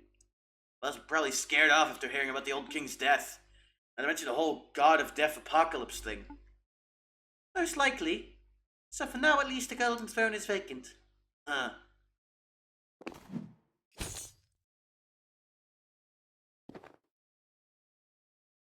Nobody should sit on that thing. Then who would rule Merida, or Rodentia for that matter? Does it need a ruler? I suppose not. I'm gonna take a walk. Where to? Might leave city. Maybe head to the Outlands. My home village is there. Can I come? I'd rather walk alone today. So, Bruce, Konami, we're all here for you. You know that, right? I know. The best friends I could have ever hoped for.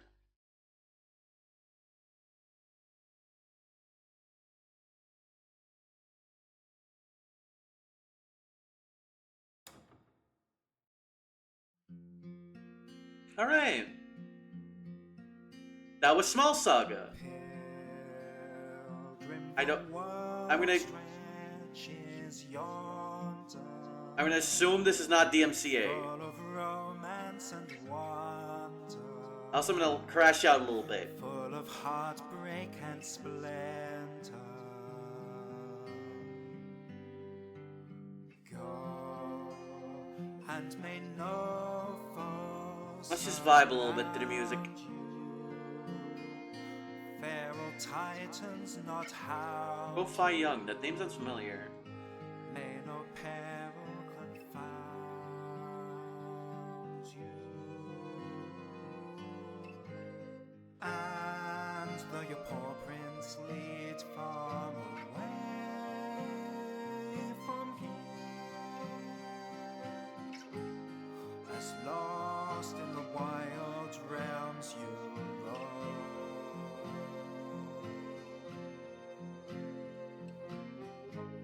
still may you hear the call of the fireside.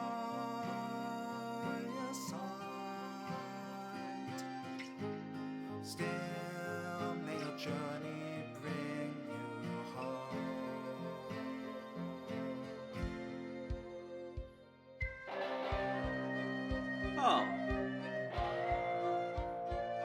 god, it's all the Kickstarter backers. Oh god. Oh, there's gonna be so many of them.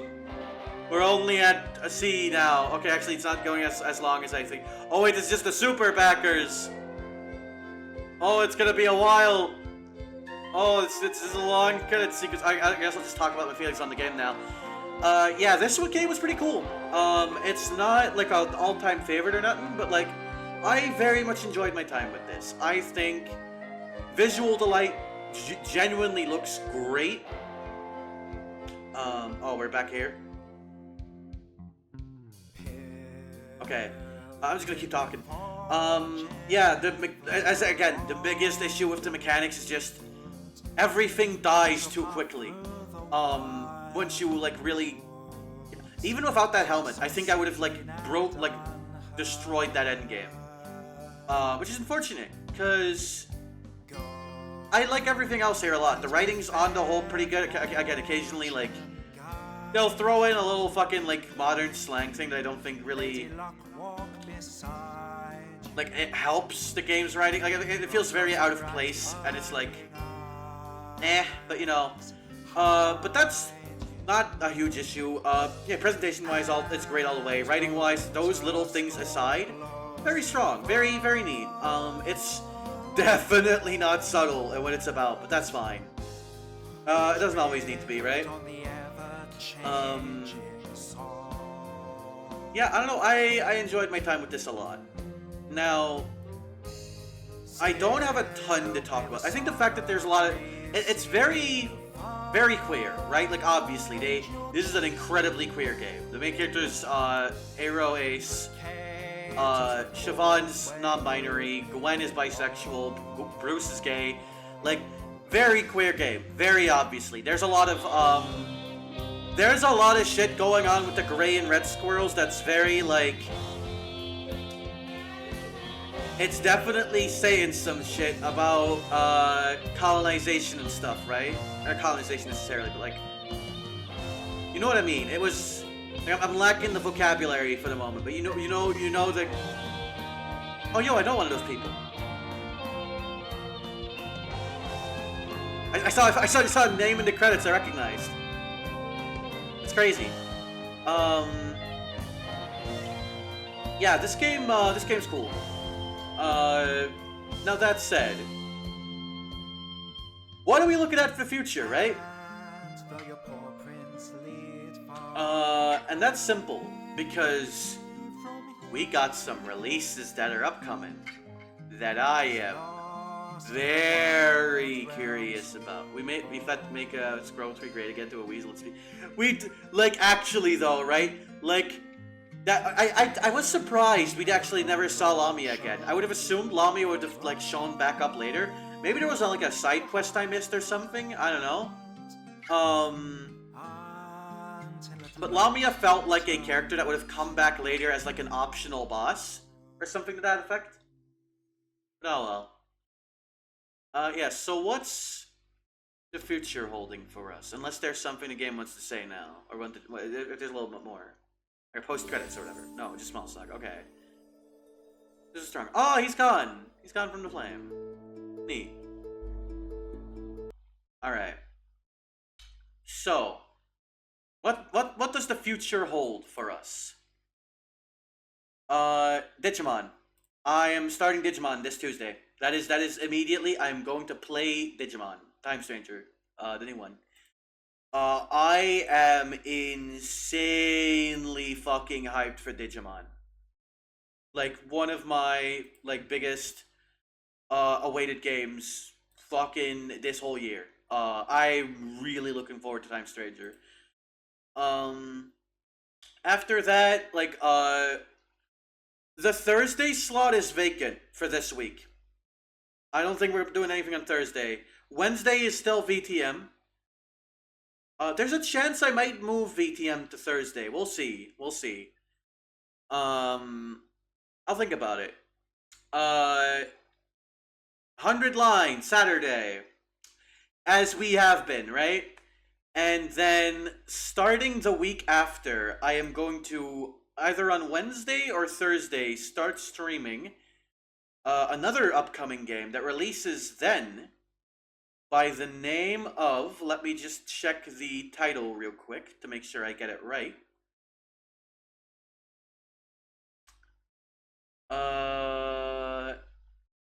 Where is it? I could have sworn I put this on the... What the fuck, where is it? Where'd it go? Hang on. Hang on, I gotta check something. Where is it? Where is it?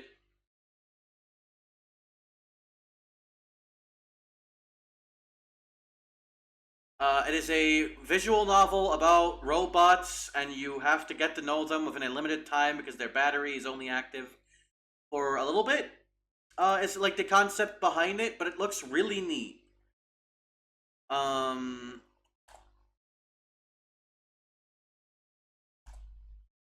Where the fuck is it? Hang on. I let me check Wax server. I posted about it like a couple days ago there.